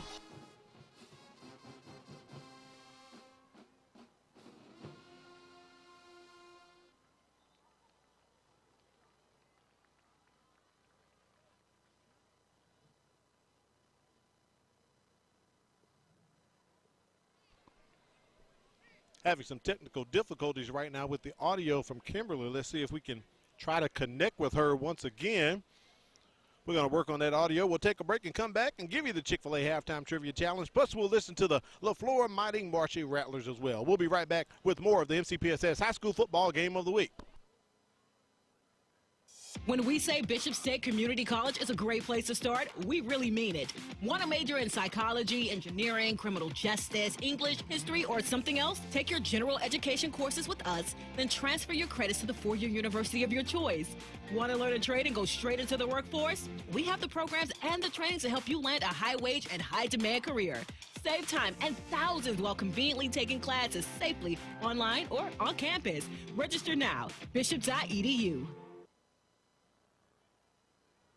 Let's try it once again. Let's take it down to the field for the Chick-fil-A Halftime Trivia Challenge. Kimberly, are you there? We're here with our Chick-fil-A halftime trivia challenge, and this is a hard question, but I got a smart boy right here. Can you tell us your name and where you go to school? I go to cricket, and my name is Kaitsun. Woo! And you are telling me really special. What do you want to be? A police. A police officer. I cannot wait to see you in a police. And you want to play football too? I'm so excited. What position did you say you want to play? Quarterback. Quarterback. That's awesome. All right, are you ready for the question? All right, it says, when this school was built in 1836, it became Alabama's first public school. Is it A, the Powell School, B, Barton Academy, C, Lincoln Normal School, or D, Moore Academy? Which one do you think it is? B. B, Barton Academy, are you sure? Yeah, you got it right. Good job. Look at that. There's your Chick-fil-A gift cards. And you get this pack too. Congratulations, buddy. I hope you have fun. Who are you going to share those gift cards with? It's good. It's good. Who are you going to share it with? I can share it with my brother. That is so sweet. We'll wave everybody and say bye. Bye. Great job right there on the Chick-fil-A halftime trivia challenge, Kim. Let's take it down to the field and listen to the mighty marching Rattlers of Leflore High School.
Watch as the amazing John L. Now get ready for the elusive, elegant, and slightly bougie John L. Sports right here. They'll be performing to Pretty Her Name and performed by Michael Jackson.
Now get up, all your feet, fellas, as we perform.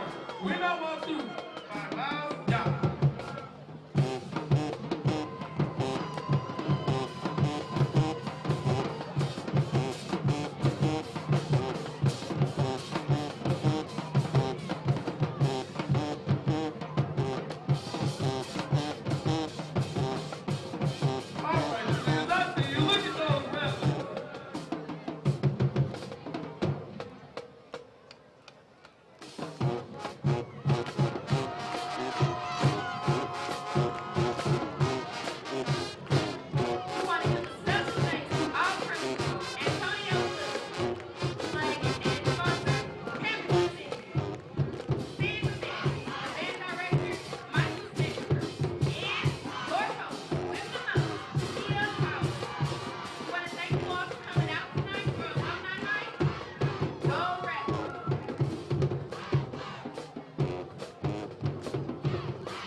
John L. Leflore, Mighty Marching Rattler Band, and also BC Rain tonight. We're going to take a break, come back with first half statistics. You're watching the MCPSS High School Football Game of the Week.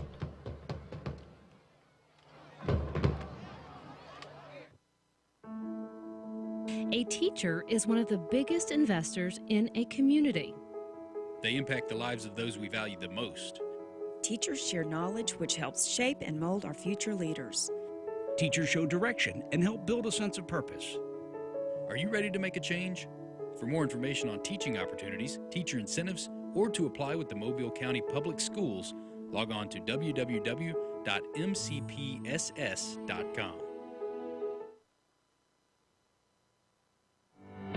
If you look at the numbers, Mobile County Public Schools is making great strides. With more than 53,000 students, 7,000 employees, and 90 schools, we are consistently increasing our four-year graduation rate and our first-class pre-K program. We continue to strive for national recognition and continue to prepare our students for the global workforce. And we do all of this with one goal in mind, to equip and empower college and career-ready graduates. Mobile County Public Schools. We're learning today, leading tomorrow. We welcome you back to the MCPSS High School Football Game of the Week. Rain on top of Leflore 13 to nothing. Corey, Leflore is the home team tonight, and it is alumni night, and they just recognized the superintendent of the Mobile County Public School System, Mr. Cressel Threadgill. He's a Leflore graduate. Absolutely, Al. As you were talking about, a Rattler myself, taking great pride in seeing the type of turnout that we have here tonight from the Tomaville Leflore, a Rattler alumni. And it's just a special opportunity to honor the superintendent who once walked the same halls that these students are currently in. That's right. So we know we're glad to have him here. I'm a Leflore graduate, as you are as well. So great that they honored the superintendent tonight on alumni night. And Corey, we saw some, I'll say it, we saw some old heads in the band too as well tonight, man. Absolutely. You have to love when you have an opportunity to come back and give back to your school that meant so much to you. And I commend the superintendent on the wonderful job he's doing so far. All right, let's take a look at first half statistics in this ball game. It's definitely going to tell the story for us tonight, Corey. 45 rushing yards for the Leflore Rattlers, 59 passing yards, only 104 passing yards. But when you start looking at the turnovers, that is the biggest difference so far. 6 penalties for 70 yards. Coach Yeldon talked about it. We have to find a way to clean that up if you're a Red Raider here at halftime, and if you're able to do that and hold on, you'll get you an opportunity to go ahead and be undefeated in region play so far. Yeah, you're right about that. Penalties for Red Raiders, 6 for 70 yards. We're going to take a break right quick, and we're going to come back and check in with Kimberly Dunn. She has Leflore coach Sean Burney with her. Coach, what was the atmosphere like in the locker room? Oh, my kids are upbeat. They're saying that we're going to find a way to win this ball game. So I expect us to come out with the same enthusiasm that we had the first half, just cut down on the mistakes that have been self-inflicted and win this ball game. So what are some things your team needs to do in order to get this win? Protect the ball, tackle a little bit better. Like I said, they're giving us what we thought they were going to give us. We're just right now just making too many mistakes. It's hurting us, putting us behind the ball. But our defense is playing great. Our offense was just making too many mistakes, and we'll get that corrected. All right, well, good luck to you, Coach. I'll let you go to your team. All right, thank you. Thank you, Kimberly. We appreciate that. Corey, going to put up the scoring summary right here, and we talked about it, points off turnovers for BC Rain. The first quarter, we had no scoring. BC Rain had a turnover. Dowling was stripped, and then Leflore had an interception by Justin Harper. I'm sorry, BC Rain had an interception, and that led to our first score by Amari Yelding, 1-yard touchdown run.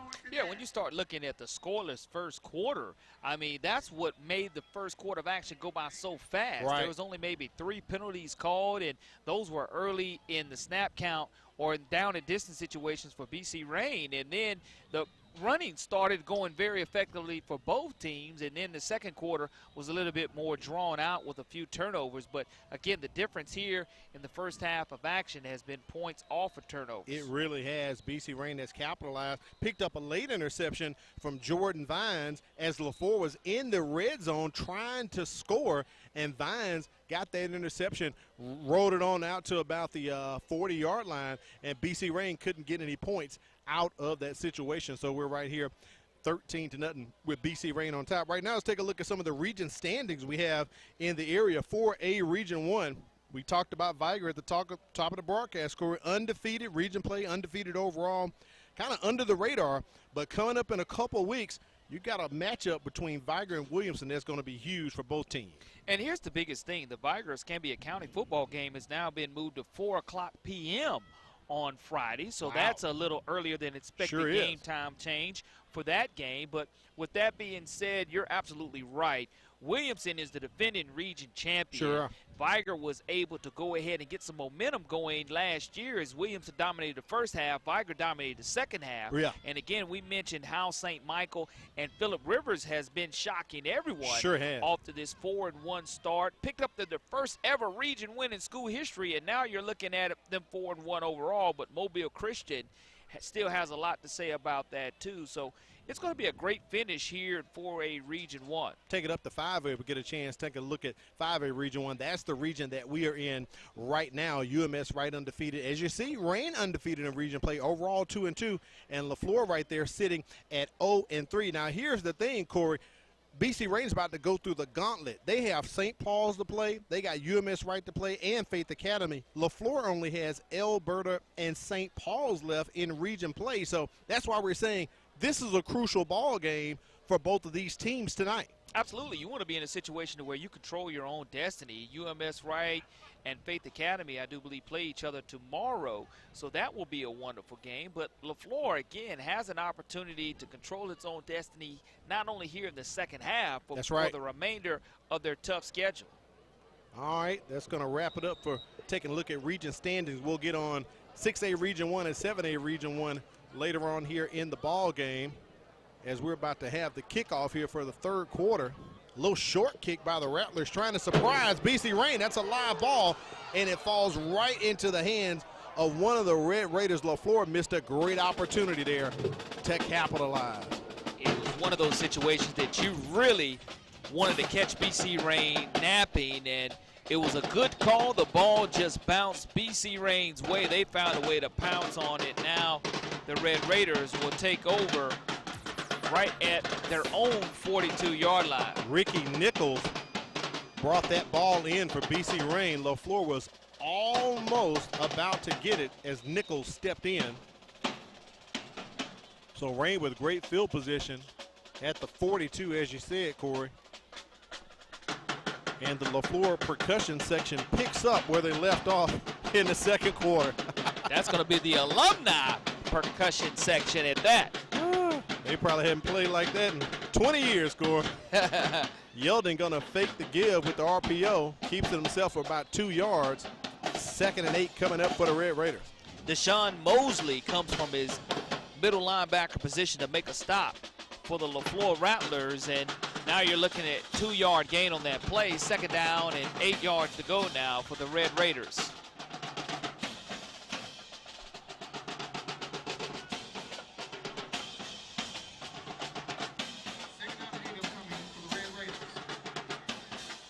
Ball at the 42-yard line. We'll correct that ball at the 44. Ladd has not adjusted scoreboard yet.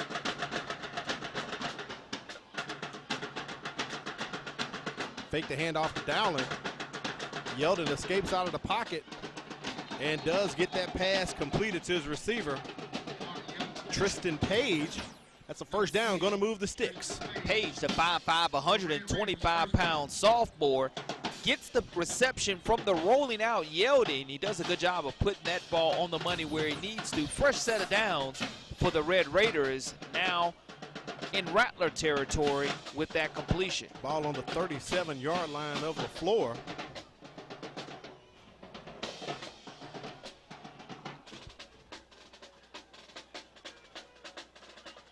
Dowling in the backfield, going to provide some blocking. Yeldon rose to his right. Pass incomplete, try to get it out to Lockett. Corey, I was just thinking as he rolled to his right, haven't seen him really roll to his right a lot tonight. He's been most are going to the weak side to his left side. And that's a situation to where I know he would like to have that one back because his wide receiver or his H-back was open in that situation. Yeah. We saw that same exact pass earlier on not be completed, but it's something that the Leflore defense is giving up to this Red Raider offense, and I guarantee they will connect on it, because if it's there, the offensive coordinator, Thamus Davis, will see it, and he'll continue to go back to that well, because he has a lot of confidence in his young quarterback, Yeldon. BC Rain averages 18.5 points on offense and giving up 22 points on defense, and tonight they're pitching a shutout on the Rattlers. Toss out to Dowdland. He picks up a couple. It'll be 3rd down and 8. Coach Yeldon told me they play multiple formations. They'll do some pro action. They'll do some pro style, some I formation as well. And as we saw Yeldon go under the center right there, something we rarely see in high school football, Corey. Zion Stallworth, the 5'6", 128-pound freshman, on the stop for the Leflore Rattlers from his cornerback position. But now that brings up 3rd down and 8 yards to go for the Red Raiders. A big 3rd down stop needed here for Leflore to try to stop any momentum that Rain comes out with here in the second half. Ball on the 35-yard line. Yeldon rolls once again to his left. Short hops it to his receiver. Incomplete. It's going to take BC Rain to 4th down. Decision time here for Coach Lawrence Yeldon and his Red Raider coaching staff. Well, if you want to flip the field and make Leflore march long distance, you go ahead and you pump this football away to pin them deep in their own territory. If you want to go ahead and take your shot with your wide receivers running their routes past the sticks, you can go ahead and take that gamble also, because when you look at where the ball is spotted right at the Rattler 35-yard line, you want to try to keep this Rattler defense, if you decide to go for it, on the field as long as possible. Play clock at 17 seconds. BC Rain lining up to go for it. Yeldon rolling to his right. Kind of slips as he tried to plant, but it was enough. That pass completed to Shane Lockett near the 22-yard line. They pick up the 1st down on 4th down. What do? Is you roll the pocket on 4th down. Give your quarterback an opportunity not to run for the 1st down, but let the wide receivers run their routes past the sticks. And that's exactly what Lockett was able to do. Sat down, was able to make sure he caught the football. Wasn't worried about yards after catch. He just wanted to secure it. Was able to pick up a critical 4th down, 1st down for the Red Raiders. Ball at the 21-yard line, knocking on the red zone once again. That's something BC Rain has done consistently tonight. They go to their money man, Bryce Dowdland.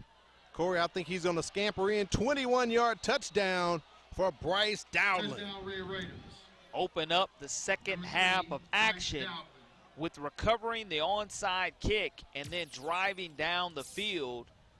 Leflore could not get off the field on 4th down, something was going to be critical for them to do. But, again, you're not going to be able to tackle this explosive running back high, as Dowdland, I think, may possibly have his 2nd rushing touchdown. That's his 2nd rushing touchdown tonight. You're right, Corey.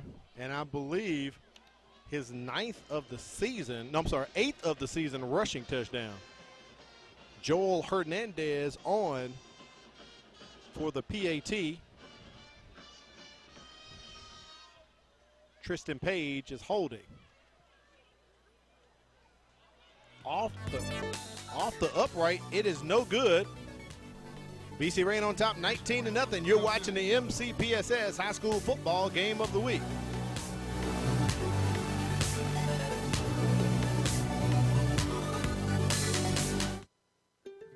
Our children with special needs deserve a place to play. That is why we are coming together to build the Miracle League of West Mobile Schmidt Family Park. It will include a special needs ball field and playground, regulation baseball and softball fields, and more. We have raised more than $1 million and construction will start soon. But we need your help to complete the project. Visit mcpss.com/Miracle League to donate and to learn more. Any dollar amount will help bring a smile to a child's face. Together, we can make a miracle.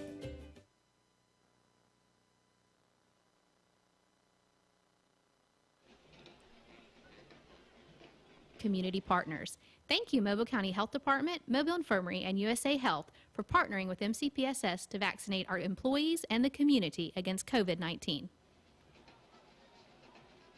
For our executive producer, Quentin Howard, director Wade Ford, I'm Al Whedon with Corley Bounty on the sidelines. We have Kimberly Dunn. You're watching the MCPSS High School Football Game of the Week. as that kickoff return by Savion Perriman.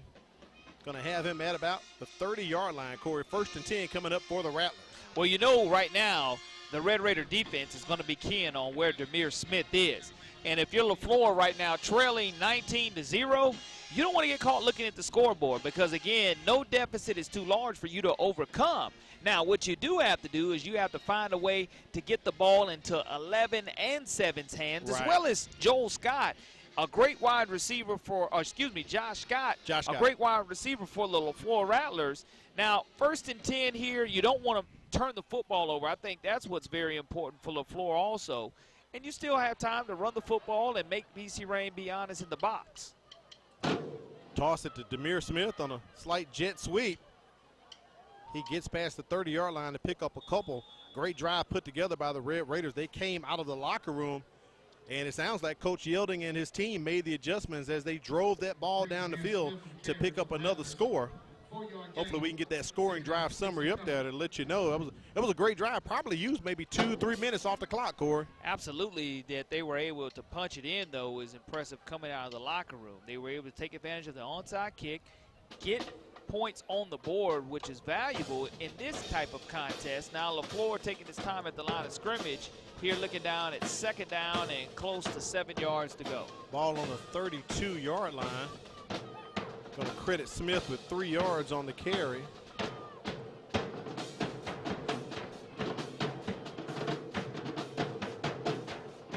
LeSure takes his time, connects with Demir Smith on that slant. He's in the Red Raider territory, down to about the 33, 32-yard line.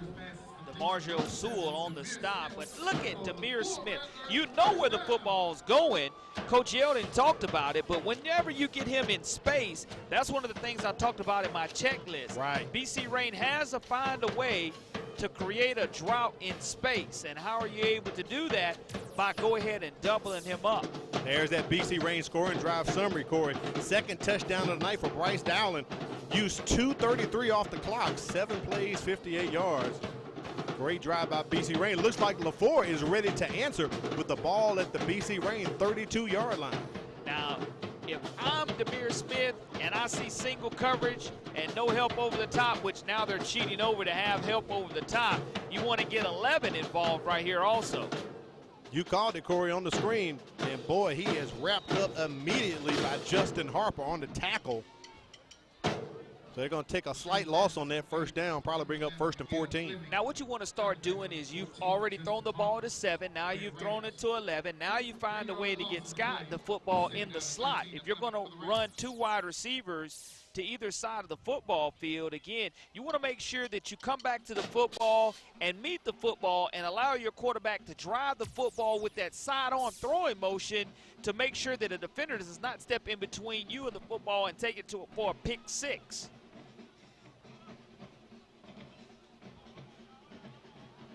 Second and about 14 coming up here for the Rattlers. Smith on the near side here. LeSure looking his way. And he decides to just eat that one and go down, Corey. Great coverage by the Red Raiders. He couldn't find anyone open. That's a very smart sliding play, not to force anything. Right. Ashton Wright, the 6'2", 280-pound defensive lineman, he's a sophomore also with the stop for the Red Raiders. But you don't want to force it. Again, don't want to turn the football over, especially when you're in Red Raider territory. 6 minutes remaining here in the 3rd quarter of action in this critical region matchup. They're going to place that ball on the 39-yard line. Sorry, 41-yard line is where they're going to spot it. 3rd and long here for the Rattlers. They just toss it out. Incomplete. He tried to swing it out to Perriman. Yeah, Corey, I was just thinking about this, but we decided to run a play. But coming up, we will have the Brain Buster of the Week. 5:46, we may be able to get the question up after this play here, whatever Leflore decides to do. We typically reveal the answer between 3rd and 4th quarter. This 3rd quarter going pretty quick. Red Raiders used 2 minutes and 33 seconds to pick up their touchdown out of the halftime, and right now we're at 5:46. Now you're looking at 4th down and 19 yards to go after that sack by Leflore. So an interception at this point in time getting the ball down to the 20 or 15-yard line, you also are able to quick kick it. But here I'm going and finding 7 or 11 if I'm the Rattlers. You got to, Corey. And they are trying to find him across the middle, incomplete. It'll be ball over on downs, and with the switching possessions, we'll take a look at our brain buster of the week, a game of the week. All right, Corey, this 3-time Pro Bowler and center for the Arizona Cardinals was a two-way player while at BC Rain. What is his name, Corey? Can I give you a +1 maybe on this question, too? Can I give you you mean when you give the answer? Absolutely. Well, when you give the answer, if you know the answer, Cora, we'll be more than glad to oblige your +1. We are in the South. Right. We have manners. So. All right. Because actually, I don't have a +1 prepared for you tonight. But if you have one for me, brother, we can take your EQTs tonight. You know what I'm saying? You know, teacher workday coming up on the 11th. You know, I got to pass this one for sure. Right. Mark your calendar. 1st and 10, ball on the 39 for BC Rain. Yeldon rolls out, gets it to Lockett. Nice pickup by Lockett, about 8 or 9 yards on that play. Play action of rolling the pocket. We mentioned that last scoring drive by the Red Raiders only took less than 3 minutes of action. But when you start talking about being late here in the third quarter with 5:20 remaining here in the third quarter of action, what you start to do is you start to try to keep this Leflore defense on the field for as long as possible. How do you do that? You extend drives by continuing to get first downs, keeping this Leflore defense on the field for the rest of the third quarter. You're right about that, Corey, because we are at 4:53 here in the third quarter. 2nd and short for the Red Raiders. I think you know where this one's going.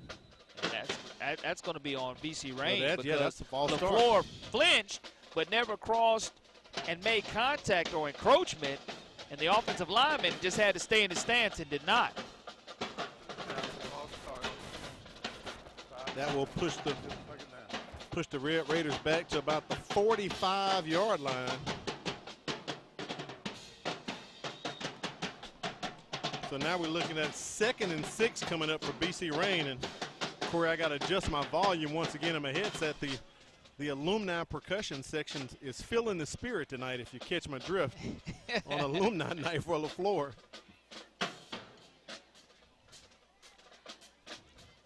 They go to Dowling. Look at him go up the middle, north and south, Corey. First down as he is in Rattlers territory. And that's what you want to do. I mean, if you're the Red Raiders, you want to go ahead and make Leflore stop you, and you just keep pounding and pounding and pounding until you're able to bust a big one like Dowling did on his touchdown run. He makes sure he secures that football, but you're not going to be able to tackle him with any ease. More, the impact player for Leflore was able to get him down to the ground, but not before picking up another Red Raider first down here in the third quarter. Ball on the 44-yard line of the floor. Right at 4 minutes remaining in the third quarter, with BC Rain in control, 19-0 over the Rattlers. Back to Dowling they go. Nice little block from Lockett right there on the edge, but a flag comes in near the BC Rain sideline. That's going to be a holding against the wide receiver on the far sidelines. And as soon as that penalty flag was dropped, the young man knew that he was caught with his hand in the cookie jar, per se. And it'll cost the Red Raider yardage. But even though they'll have an opportunity here, after the yardage is tacked off, it's going to be a spot foul from where the holding occurred. And it looks like it's going to be first down and close to 16 yards to go maybe for the Red Raiders, right at midfield. Back to the previous spot, Corey, if you think about that previous play that Dowling picked up the first down for him. So they're right at the midfield straight at the 50, 1st and 15.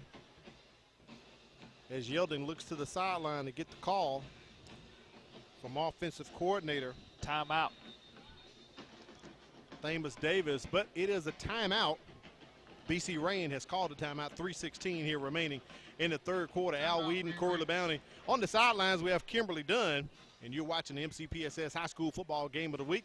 Let's take time to thank our folks at Firehouse Subs, especially Jim and Susie Sherman at the Greenlight Road location, always taking care of us with the eats. So make sure you enjoy more subs, save more lives, because a portion of your subs purchase will go to the Firehouse Subs Public Safety Foundation. Also, got to thank BSN Sports, where you can get team apparel and equipment from baseball to wrestling and all sports in between. BSN Sports, the heart of the game, online at bsnsports.com. And lastly, Bishop State, our title sponsor, with 4 city campuses offering students a quality and affordable education.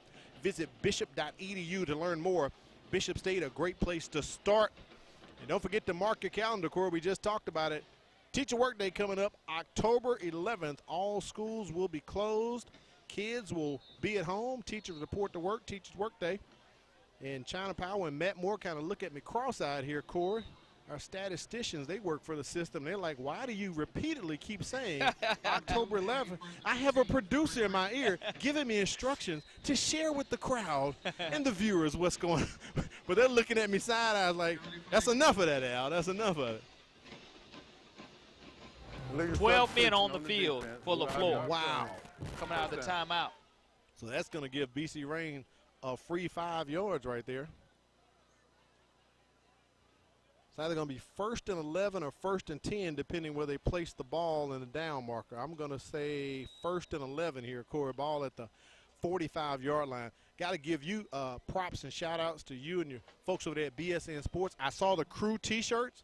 Looking nice, man. Looking real nice. Absolutely, and thanks BSN for all their support here of the MCPSS television broadcast. Yelding rolls out of trouble and connects. That pass completed to Tristan Page, but he was leveled, Corey, by the Leflore defender. Planted by Iverson Matthews, the defensive back who's a senior. Yelding gets out of trouble, flicks of the wrist, finds his wide receiver, but that's a great open field tackle. That's how you go ahead and make sure there's no more yards after catch, but that does allow the clock to continue to run and a fresh set of downs for the Red Raiders. Ball on the 30-yard line after that 12 men on the field penalty. That's a 15-yard gain. I'm sorry, 20-yard gain by the Red Raiders. Look at Dowling just roll out of trouble, Corey, trying to get to the end zone for his 3rd score of the night. He's pushed out of bounds at about the 9. I wonder if that's going to be a face mask. 2 late flags came in. You know, I do believe it is going to be a face mask, but you try to tackle this young man high. You cannot do it. You have to take his legs out from under him. He gets stronger as the game goes on, and I'm not – let's see how it's going to go when he had the face mask. Yep. The defender did grab the bird cage, so to speak. So with that being called against the Rattlers. Face mask on the defense. And I don't think it was intentional, Corey. I think he was just really trying to make the tackle just how the bodies were going. He just caught that face mask. So you're going to get flagged either way. Well, I tell you this. I mean, it's a lose-lose situation because if you try to tackle him high, he's going to stiff arm you and run you over. You try to tackle him low, he's going to run you over. So Dowling just trying to go ahead and get possibly his 3rd rushing touchdown of the contest. Ball on the 5-yard line. That pass is complete. That is a touchdown on the slant route to Antonio Williams. 5-yard touchdown pass by Amari Yelding. Just a wonderful play call in the red zone area, catching Williams right in the slot. You play action, you suck the defense up, and he catches him in stride from 5 yards out, and that's a very nicely executed play. Really is. Right at the 5-yard line, and now BC Rain goes up 25-0 over the Leflore Rattlers with 2:18 remaining in the 4th quarter with the point after pending.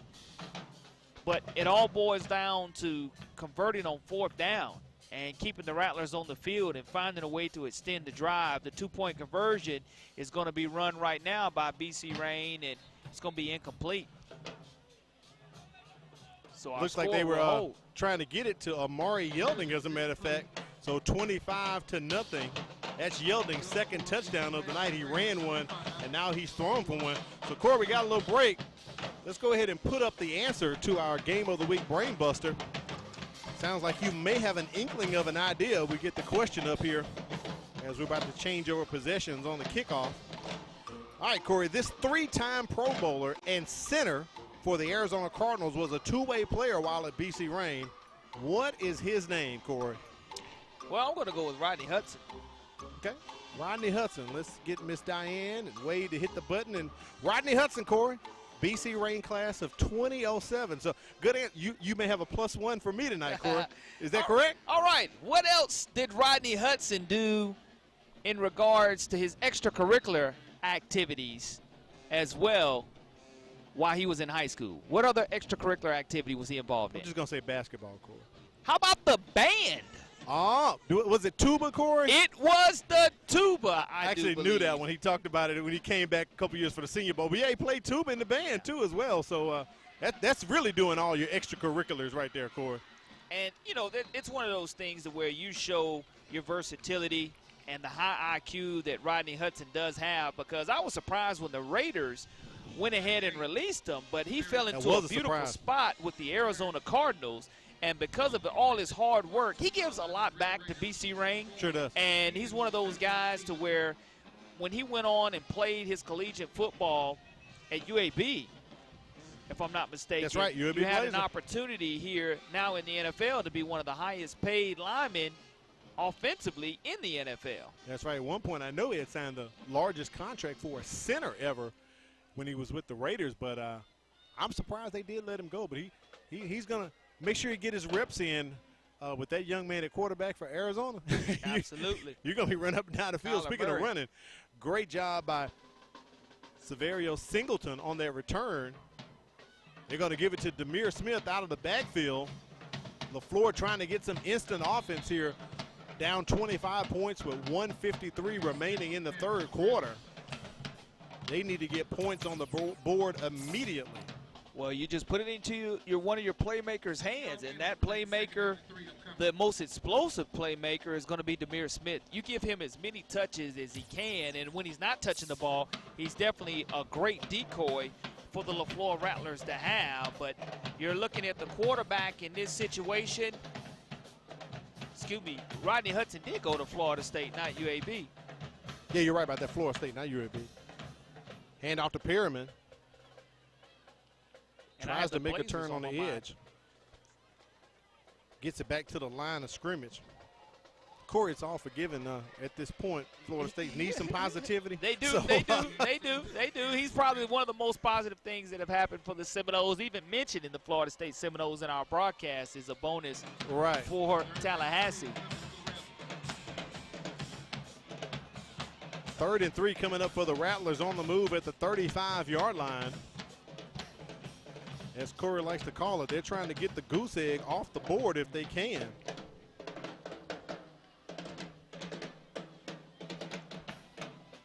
Looking to get a spark as best they can. They catch Demir Smith leaking out. Incomplete. You could kind of see that one being set up, Corey. Just couldn't complete the pass. Well, you're trying to get your playmaker to football, and that's exactly what you have to do. Find a way for him to be in some type of motion. Find a way for him to be a decoy. Find a way to get the defense keying on him to where you're able to hit one of your other wide receivers, whether that is 11 or whether that is Scott, Fleming, it doesn't matter. You just want to make sure that you are completing passes for Leflore here as we're about to wrap up the third quarter of action. Triple stack to the bottom. LeSure uncorks it, throws it high, incomplete as he tried to get it to Demir Smith. So it'll be ball over on downs with 15 seconds remaining in the third quarter. Leflore made the attempt there, Corey. Tried to get creative and could not pick that first down up.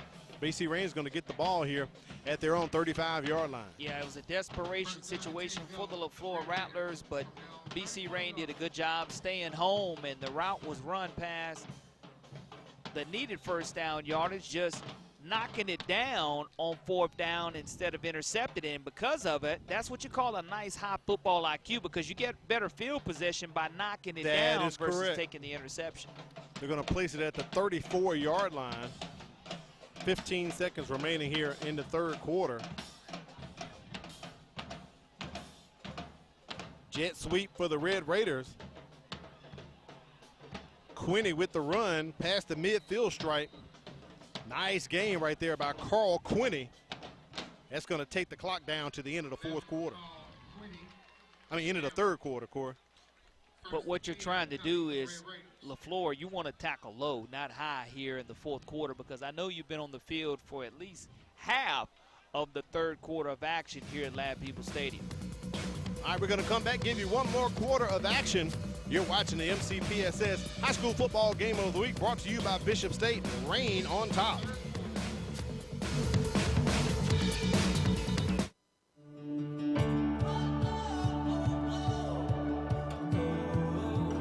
It was just like an extension of home. Bishop give you that outlet to give you a career, a successful career.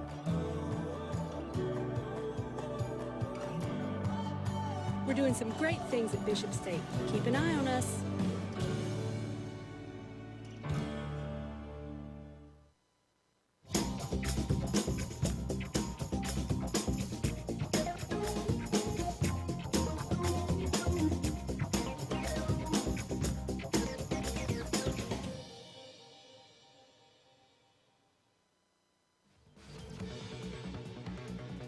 We welcome you back to legendary Lab People Stadium for a 5A Region 1 matchup. BC Rain on top of Leflore right now, 25-0 as we start the fourth quarter with BC Rain in Leflore territory. Ball at the 43-yard line. Second down and 10 coming up here for the Red Raiders. Well, the Red Raiders will be content not to turn the football over and find a way to ground out this next 11 minutes, but again, Leflore's defense, hand on hips, have been on the field for much longer than defensive coordinator Anthony Anderson would like, but there's no quit in this Leflore Rattler defense. They just have to find a way to break down and make those tackles in space and not tackle high, which you have a tendency to do when you get a little tired. Dowling takes the handoff. Following behind is blocking by Shane Lockett and others as he pushes into the second level up to about the 30-31-yard line of the Rattlers. Bryce Dowling, Corey, you talked about it, looks like a little bowling ball right there, keeping those legs moving the whole time. That's exactly what you want, again, if you're this Red Raider offense. Just continue to pound away at Leflore. And Dowling, I mentioned it earlier, he finds a way to get stronger as the game goes on. And I saw that firsthand 2 weeks ago against Alberta, as he, deep into the overtime, just found a way to continue to grind out yards for this Red Raider program.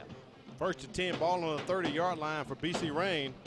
Statistician China Powell letting me cheat over her shoulder, Cora. Looks like BC Rain has ran the ball for 159 yards so far into the third quarter as Dowling laid the lick on the Leflore defender. Oh, my goodness. Yeah, I mean, I'm telling you, wow. Al, look at him get stronger. He absolutely trucks the Leflore defender on the far sidelines, and it's going to be a great shot. Dowling bouncing it to the outside, and he lowers his shoulder right here after the point of contact. Boom, right there, and he stays upright. But the Leflore defender finds nothing but turf here at Lab People Stadium. That looked like a Derrick Henry move there, Corey. And this young man, again, is close to 200 pounds. He's a sophomore, folks. He only gets stronger as the game goes along. Pass over the top from Yielding. That pass almost intercepted by Leflore. He got rocked on that play, as a matter of fact. Throwing that football off of his back foot in that situation, and I know that Yeldon wants to make sure he doesn't turn the football over as he's doing so. 2nd and 5 coming up here for the Red Raiders, knocking on the red zone once again. Ball on the 25-yard line. See what offensive coordinator Thamus Davis is going to come up with here for the Red Raiders. Lockett in the backfield. They give it to Lockett. He's trying to push. Demir Smith comes over from offense and gets him a tackle, Corey. And a late flag comes in. Take a look at the stats through the third quarter here while we have a break. Total yards for BC Rain, 207-4. Very balanced attack for the Red Raiders, but those penalty yards, 8 for 81. Not looking very well tonight at all, Corey. Well, you're in a situation to where if you're the Leflore Rattlers, you have to stay disciplined, and if you're not, you're going to cost yourself additional yardage, which is exactly what happens on that personal foul. We're able to try to get your checklist back up. We will, Corey. And that flag is going to go against the Rattlers and will push BC Rain closer to the end zone. After the play, personal foul on the defense. After distance goal, first down. After distance, so that's going to place the ball, I believe, at the 12-yard line. Here's the BC Rain checklist, Corey. Win 2 out of 3 phases of the game so far, offensively and defensively, have favored the Red Raiders, bringing the rainstorm in space. We've seen them tackle well in space and have balance on offense. We just saw those third-quarter statistics so far of the balance rushing and passing for the Red Raiders. Jet sweep as they hand it off to Carl Quinney. That's a fumble. Lockett falls right on top of it to save Quinney. Another turnover averted by the Red Raiders. And if you're Leflore, what you wanted to do was cause a rain drought. So far, your drought has been on the scoreboard. You want to finish tackles. They're tackling high and not low, and that's almost impossible to do against Dowling, as you see Rain pounce on their own fumble. And Leflore needed to strike fast. They had a couple of drives that got into the red zone area, and they threw an interception at the 1-yard line, but we're going to have an injured Red Raider on the play out. Looks like Marion Davis, running back in on that play, is down, writhing in pain. As Coach Yielding and the trainers come out to take a look at him. Let's take it down to the sidelines, check in with Kimberly Dunn. We talked about it before the game, but now is when the coaches are going to really start missing those heat timeouts. And like we're seeing later in this game, we're starting to get a few more injuries, whether it's just from exhaustion or being tired. The players are really starting to feel not having those extra breaks in this game. And even though it's cooler temperatures, we still have that high humidity, which has a great impact on these players. Thank you, Kimberly. We do appreciate that. They're taking a look right there at Davis down on the field.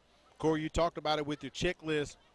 BC Rain making those adjustments at halftime. They've scored twice here in the second half, both times in the third quarter, continuing to add pressure onto the Leflore Rattlers. While we have a break, take a look at the 6A Region 1 standings. Get those up right there. Spanish 4, they're the #1 team in the state in 6A, in full control. And right now, it's some jostling going on, Corey, between now and the end of the season.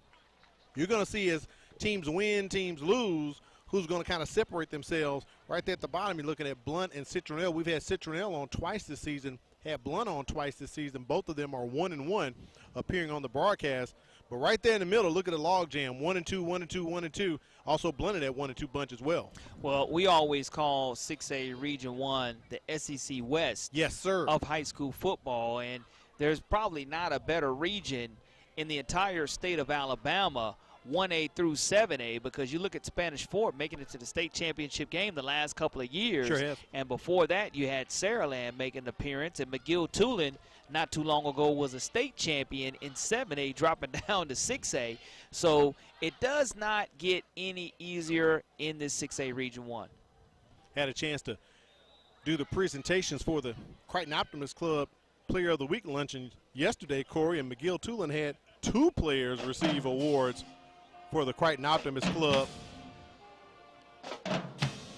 2nd and 7, BC Rain can't pick up a first down without a touchdown. But why, Corey, when you can throw it to Carl Quinney for 8 yards and just put 6 on the board? Quinney's going to get an unsportsmanlike conduct penalty called on him, but not before the 5'11", 165-pound senior scores his first receiving touchdown of the season, adding 6 more on the board for the Red Raiders. And Yeldon just going to drop back, throw a nice little 2-step fade into the back of the end zone and catching it in the only place possible was Quinney doing a little celebration dance that he probably could have done over there on the sidelines, but nonetheless, he does score 6 points for the Red Raiders.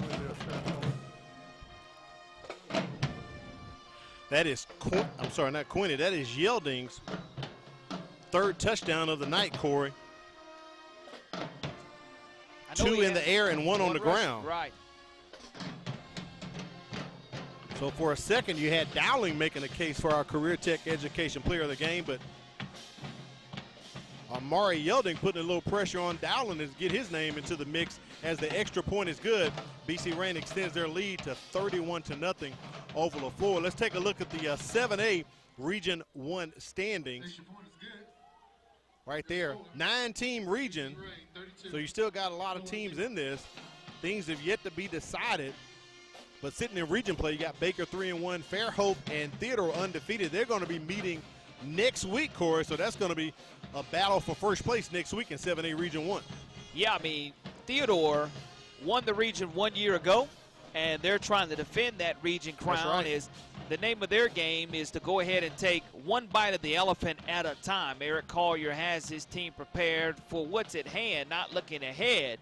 And Fairhope does a wonderful job. Tim Carter and Steve Norman has his Baker Hornet stinging at the right time. Sure 4-1 overall, off to one of their best starts in school history. Now, Baker has not played Fairhope, has not played Daphne yet.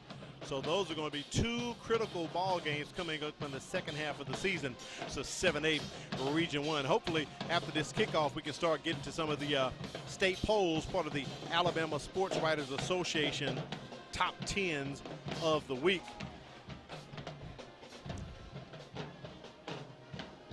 BC Rain on top 32-0 over Leflore. So that penalty is going to push him back to the 25.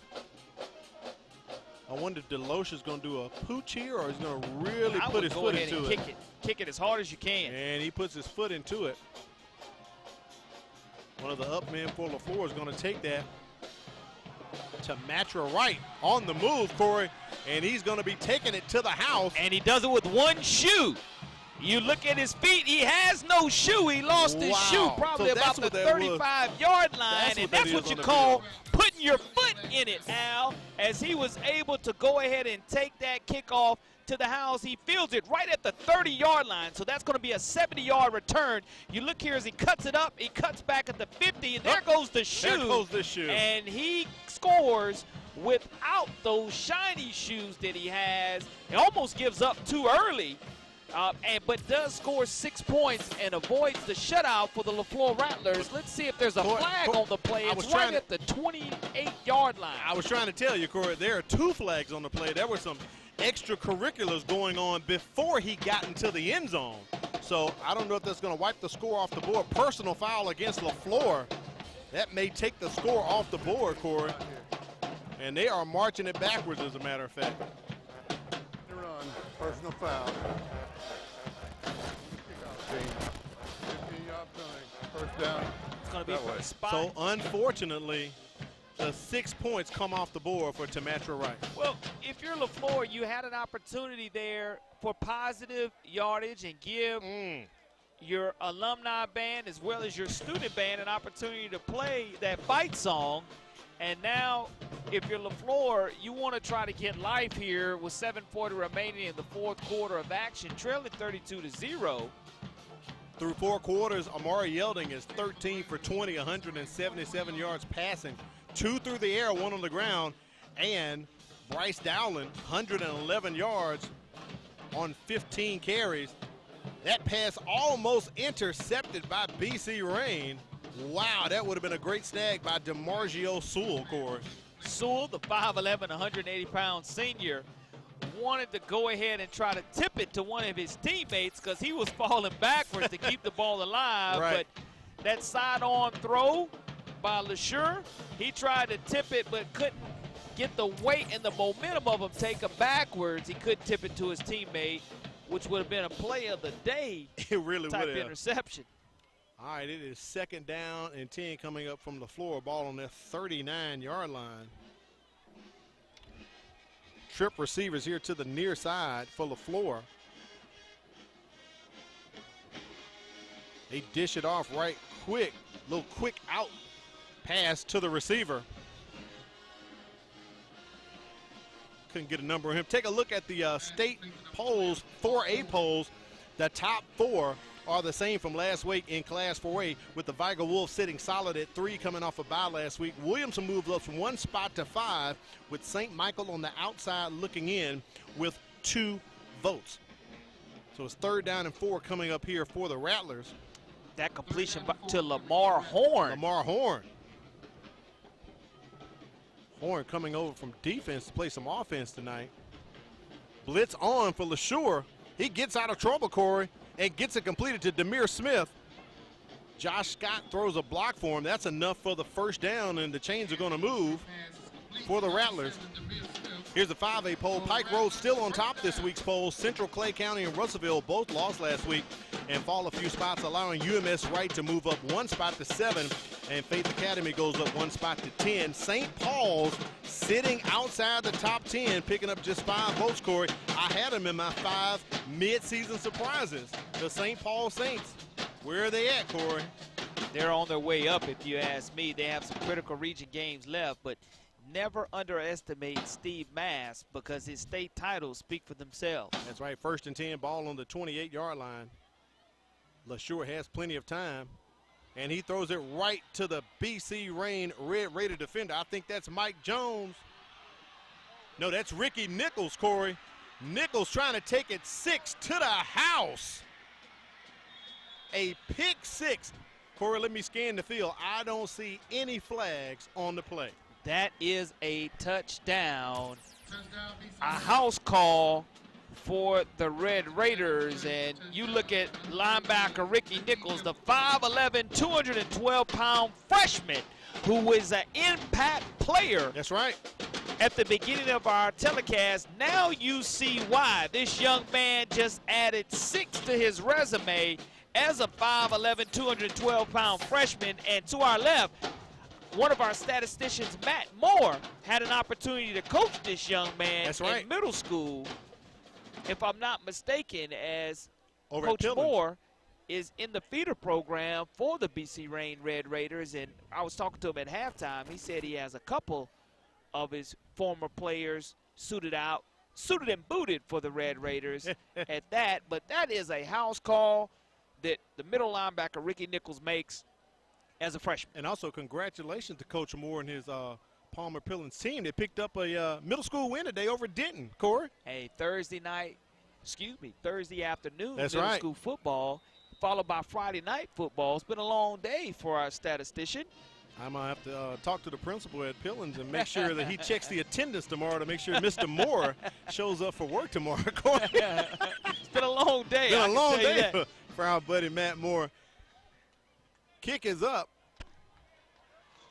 and it is good as BC Rains extends their lead over Leflore, 39-0. Got to thank our folks over there at Bishop State for all the fine work that they are doing. We want to thank them for supporting MCPSS football. Also, don't forget they're having a COVID testing and vaccination drive coming up October 7th, this Thursday, a week from today, from 9:30 to noon at the Franklin Primary Health Center. So make sure you check that out. Let's take a look at that 7A poll, the last one in the state for the Alabama Sports Writers Association. And Corey, this is the easiest one of the 4. There are no changes from last week's poll. Theodore sits at 5, Fairhope sits at 8, and Baker outside picking up 6 votes.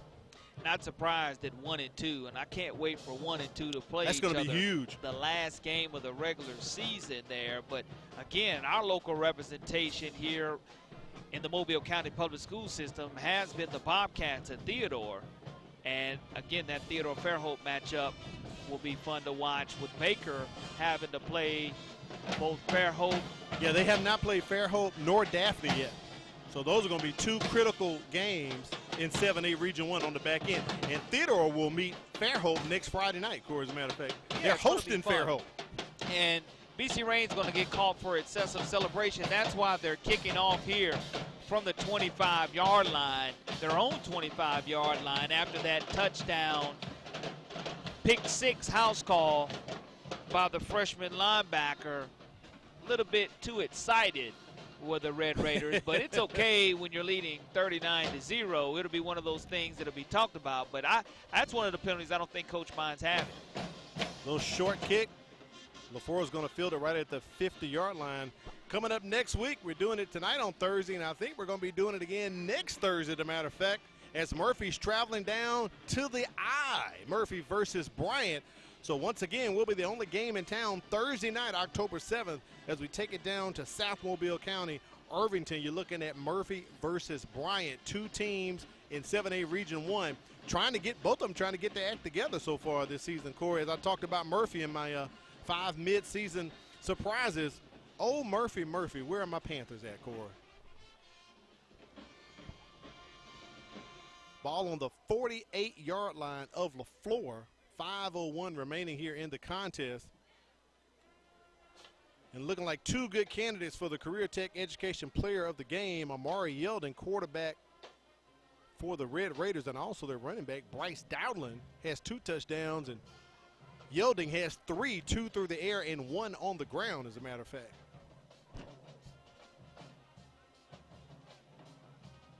High snap to LeSure. He's got to get on it. That's a turnover. And pouncing on that ball for BC Rain, Tyrone Deloche.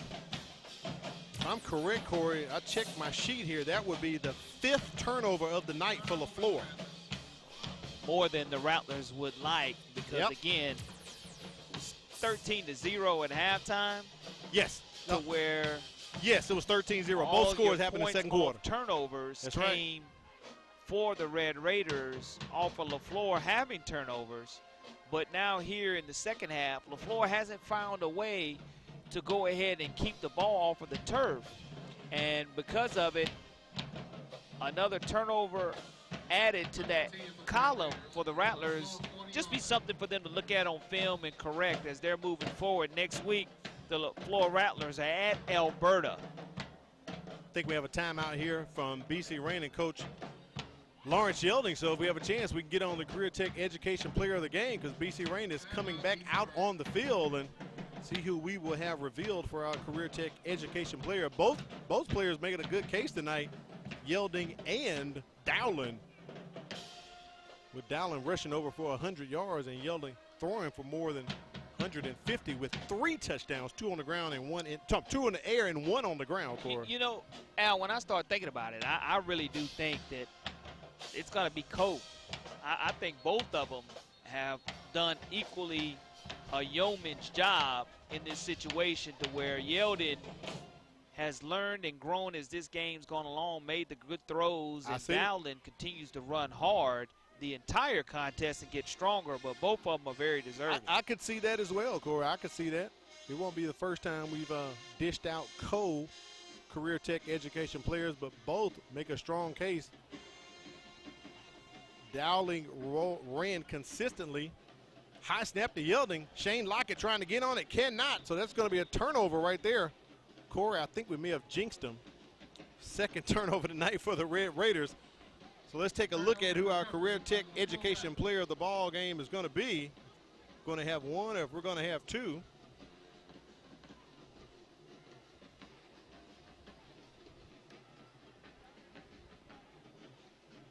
As the forward take this ball over at their own 42-yard line with 3:57 remaining in the contest.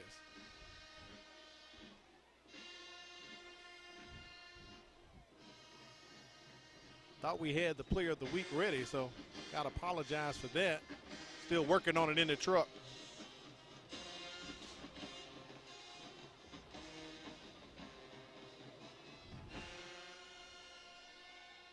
So at this point, it's prime for the Rattlers, Corey. You want to get on the board. Had 6 taken off due to a penalty. Perryman on the carry. Nice run by Perryman into Red Raiders territory. Cuts back. They cannot stop him. He's up to the 20, maybe 18-yard line. Great run by the young man, Severio Singleton. No quitting this young man, the 5'5", 165-pound freshman. Pushes his lineman out, cuts back against the grain, and knows what to do with it when he's running that football. And he goes ahead and gets positive yardage, embraces the contact, cuts back against the grain, and runs over maybe 3 or 4 BC Rain Red Raiders. And now the Leflore Rattlers are 1 yard away from being in red zone territory again. Ball at the 21-yard line. Leflore has been in the red zone a few times tonight, just could not get on the board. Singleton in the backfield. LeSure rolling to his right. Got to protect that pigskin. Don't want to cause a fumble. He's going to be taken out at the 20, and his helmet comes off. He's going to have to come out for a play. And there it is, Corey. So we have Career Tech Education Players of the game tonight. Bryce Dowdland, the running back, and Amari Yelding, the quarterback. Both are sophomores for this Red Raiders offense. They both did an outstanding job tonight.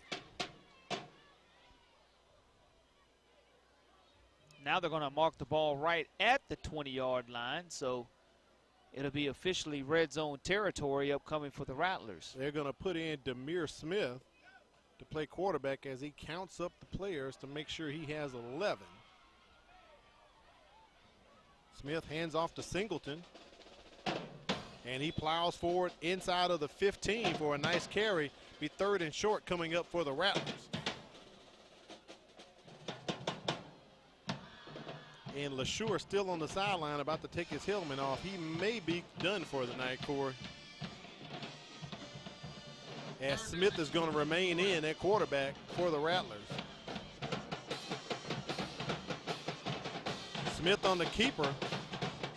He has the legs to get into the end zone, but he picks up the first down first as he plows near the 6-yard line for the Leflore offense. The Rattlers want to desperately get on the scoreboard because there's nothing that can give you more confidence than erasing that 0 that's on there now, trying to get momentum building forward. Demir Smith at quarterback. Go back to Singleton once again. I think we may have a Rattler offensive lineman hurt. Looks like number 51.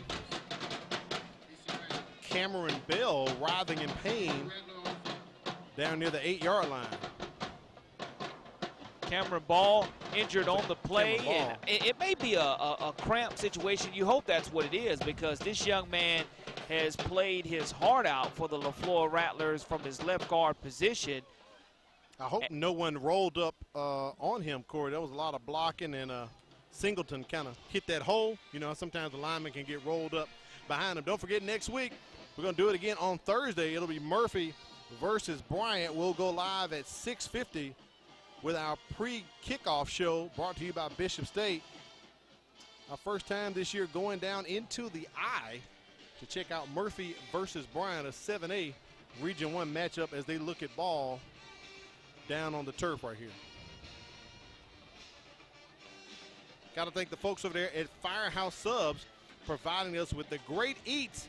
So enjoy more subs and save more lives with a portion of subs purchased at Firehouse Subs going to their Public Safety Foundation. Thanks to Jim and Susie Sherman for everything that they're doing for us. Also, thanks to BSN Sports. If you need polos, if you need equipment, if you need team apparel, they have it for you at BSN Sports, the heart of the game. Visit them online at bsnsports.com. And lastly, Bishop State, with 4 city campuses and offering students a quality and affordable education. Visit bishop.edu to learn more. Bishop State, a great place to start, and we do appreciate them for being our title sponsor this season for the MCPSS High School Football Game of the Week.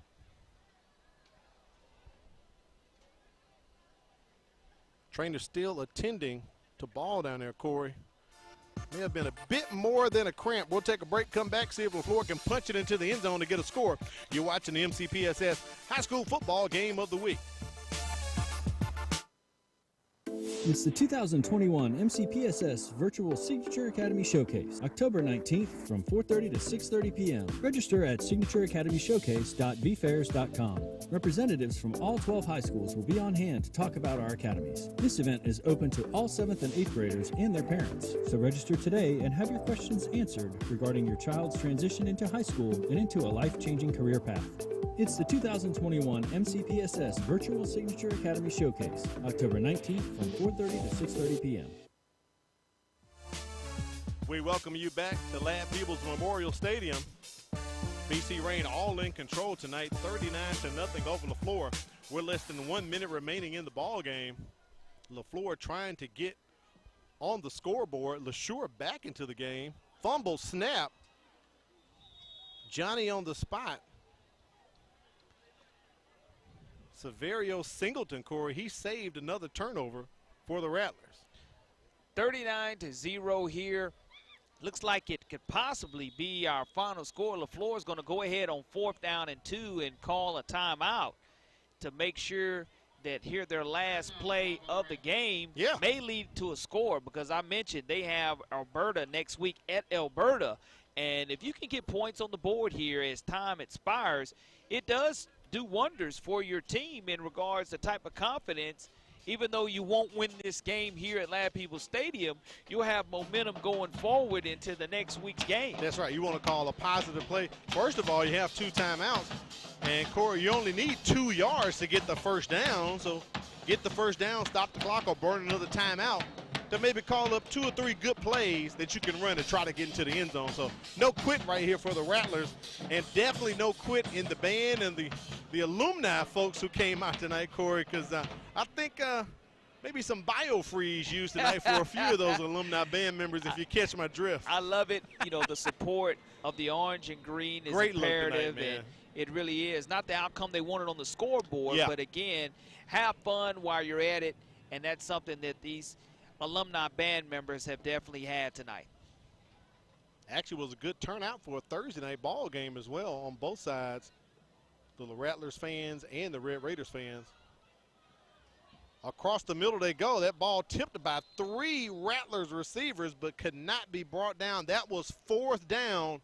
It is ball over on downs, and literally all BC Rain has to do is just take a knee to capture this W tonight and get that elusive 3rd region win, Corey. Well, 3-0 in the region is what Lawrence Yielding wanted to do. I mean, because, again, you mentioned it being since 2014 since this Red Raider program has made the playoffs. That's right. And when you start talking about these kids being in elementary school, these upperclassmen, the last time the Red Raiders made the playoffs, that's what Coach Yielding is here to do. And he's made his mark here as they're going to get one more down here on the Rattlers trying to get on the scoreboard. As you look at LeSure trying to scan around, he's got to throw the ball into the end zone, and he does. But it's going to be incomplete. Short hops it incomplete, so now we'll get the ball over on downs as the Red Raiders offense comes out on the field. Good sportsmanship right there shown by the Red Raiders. Mike Jones and Demir Smith kind of dapping it up toward the end of the ball game right there.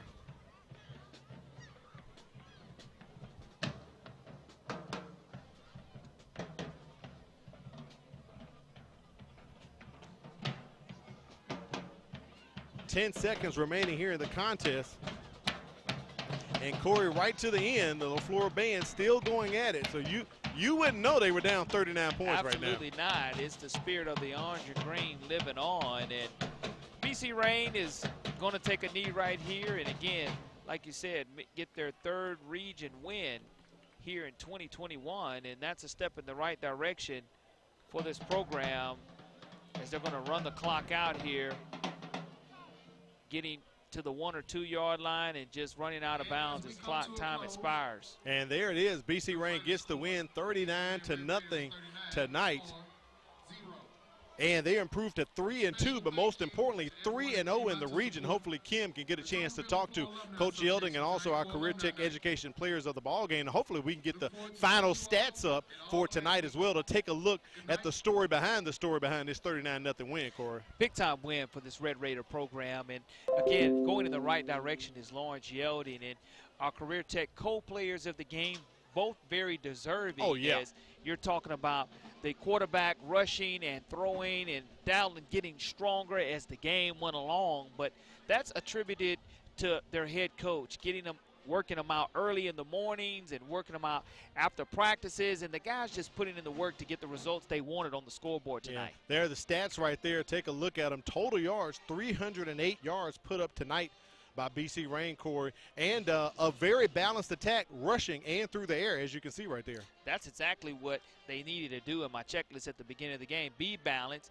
Yielding found and checked down to who he needed to check down to. I know he's going to want to improve on the penalty yardage for the Red Raiders. That's going to be critical for them moving forward next week. But BC Rain is going to be playing St. Paul's next week, so you definitely don't want 8 penalties called against you for St. Paul's, because every yard is going to be needed against a Steve Mass team. And that's the one thing that Coach Yelding told me when I talked to him earlier this week. He's got the gauntlet to run through on the backside, but he's going to play some very fundamentally sound, well-coached teams, so you can't have 8 penalties for 81 yards against St. Paul's, UMS Wright, and Faith Academy. Let's hear from winning coach Lawrence Yelding right now with Kimberly Dunn.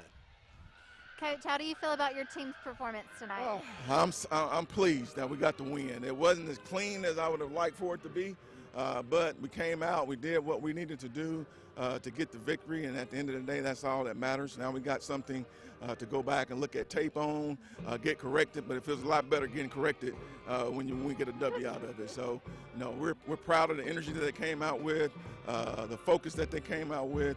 We're proud of them for playing hard and getting done what we got done tonight. So what does this region win mean for you and your team?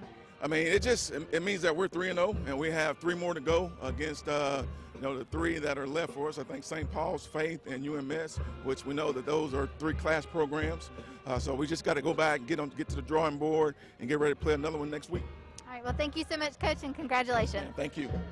You can see that smile on Lawrence Yelding's face getting that win tonight, Cora. He's absolutely happy his Red Raiders were able to complete this game and play a dominant performance. All right, for Kimberly Dunn, Cora LeBounty, statisticians China Powell, and Matt Moore, our Executive Director Quentin Howard and Director Wade Ford, I'm Al Wheaton. Thanking you for joining us tonight as BC Rain gets the win. Next Thursday, we're going down into the I as it'll be Murphy versus Bryant. Have yourself a great night and a wonderful weekend.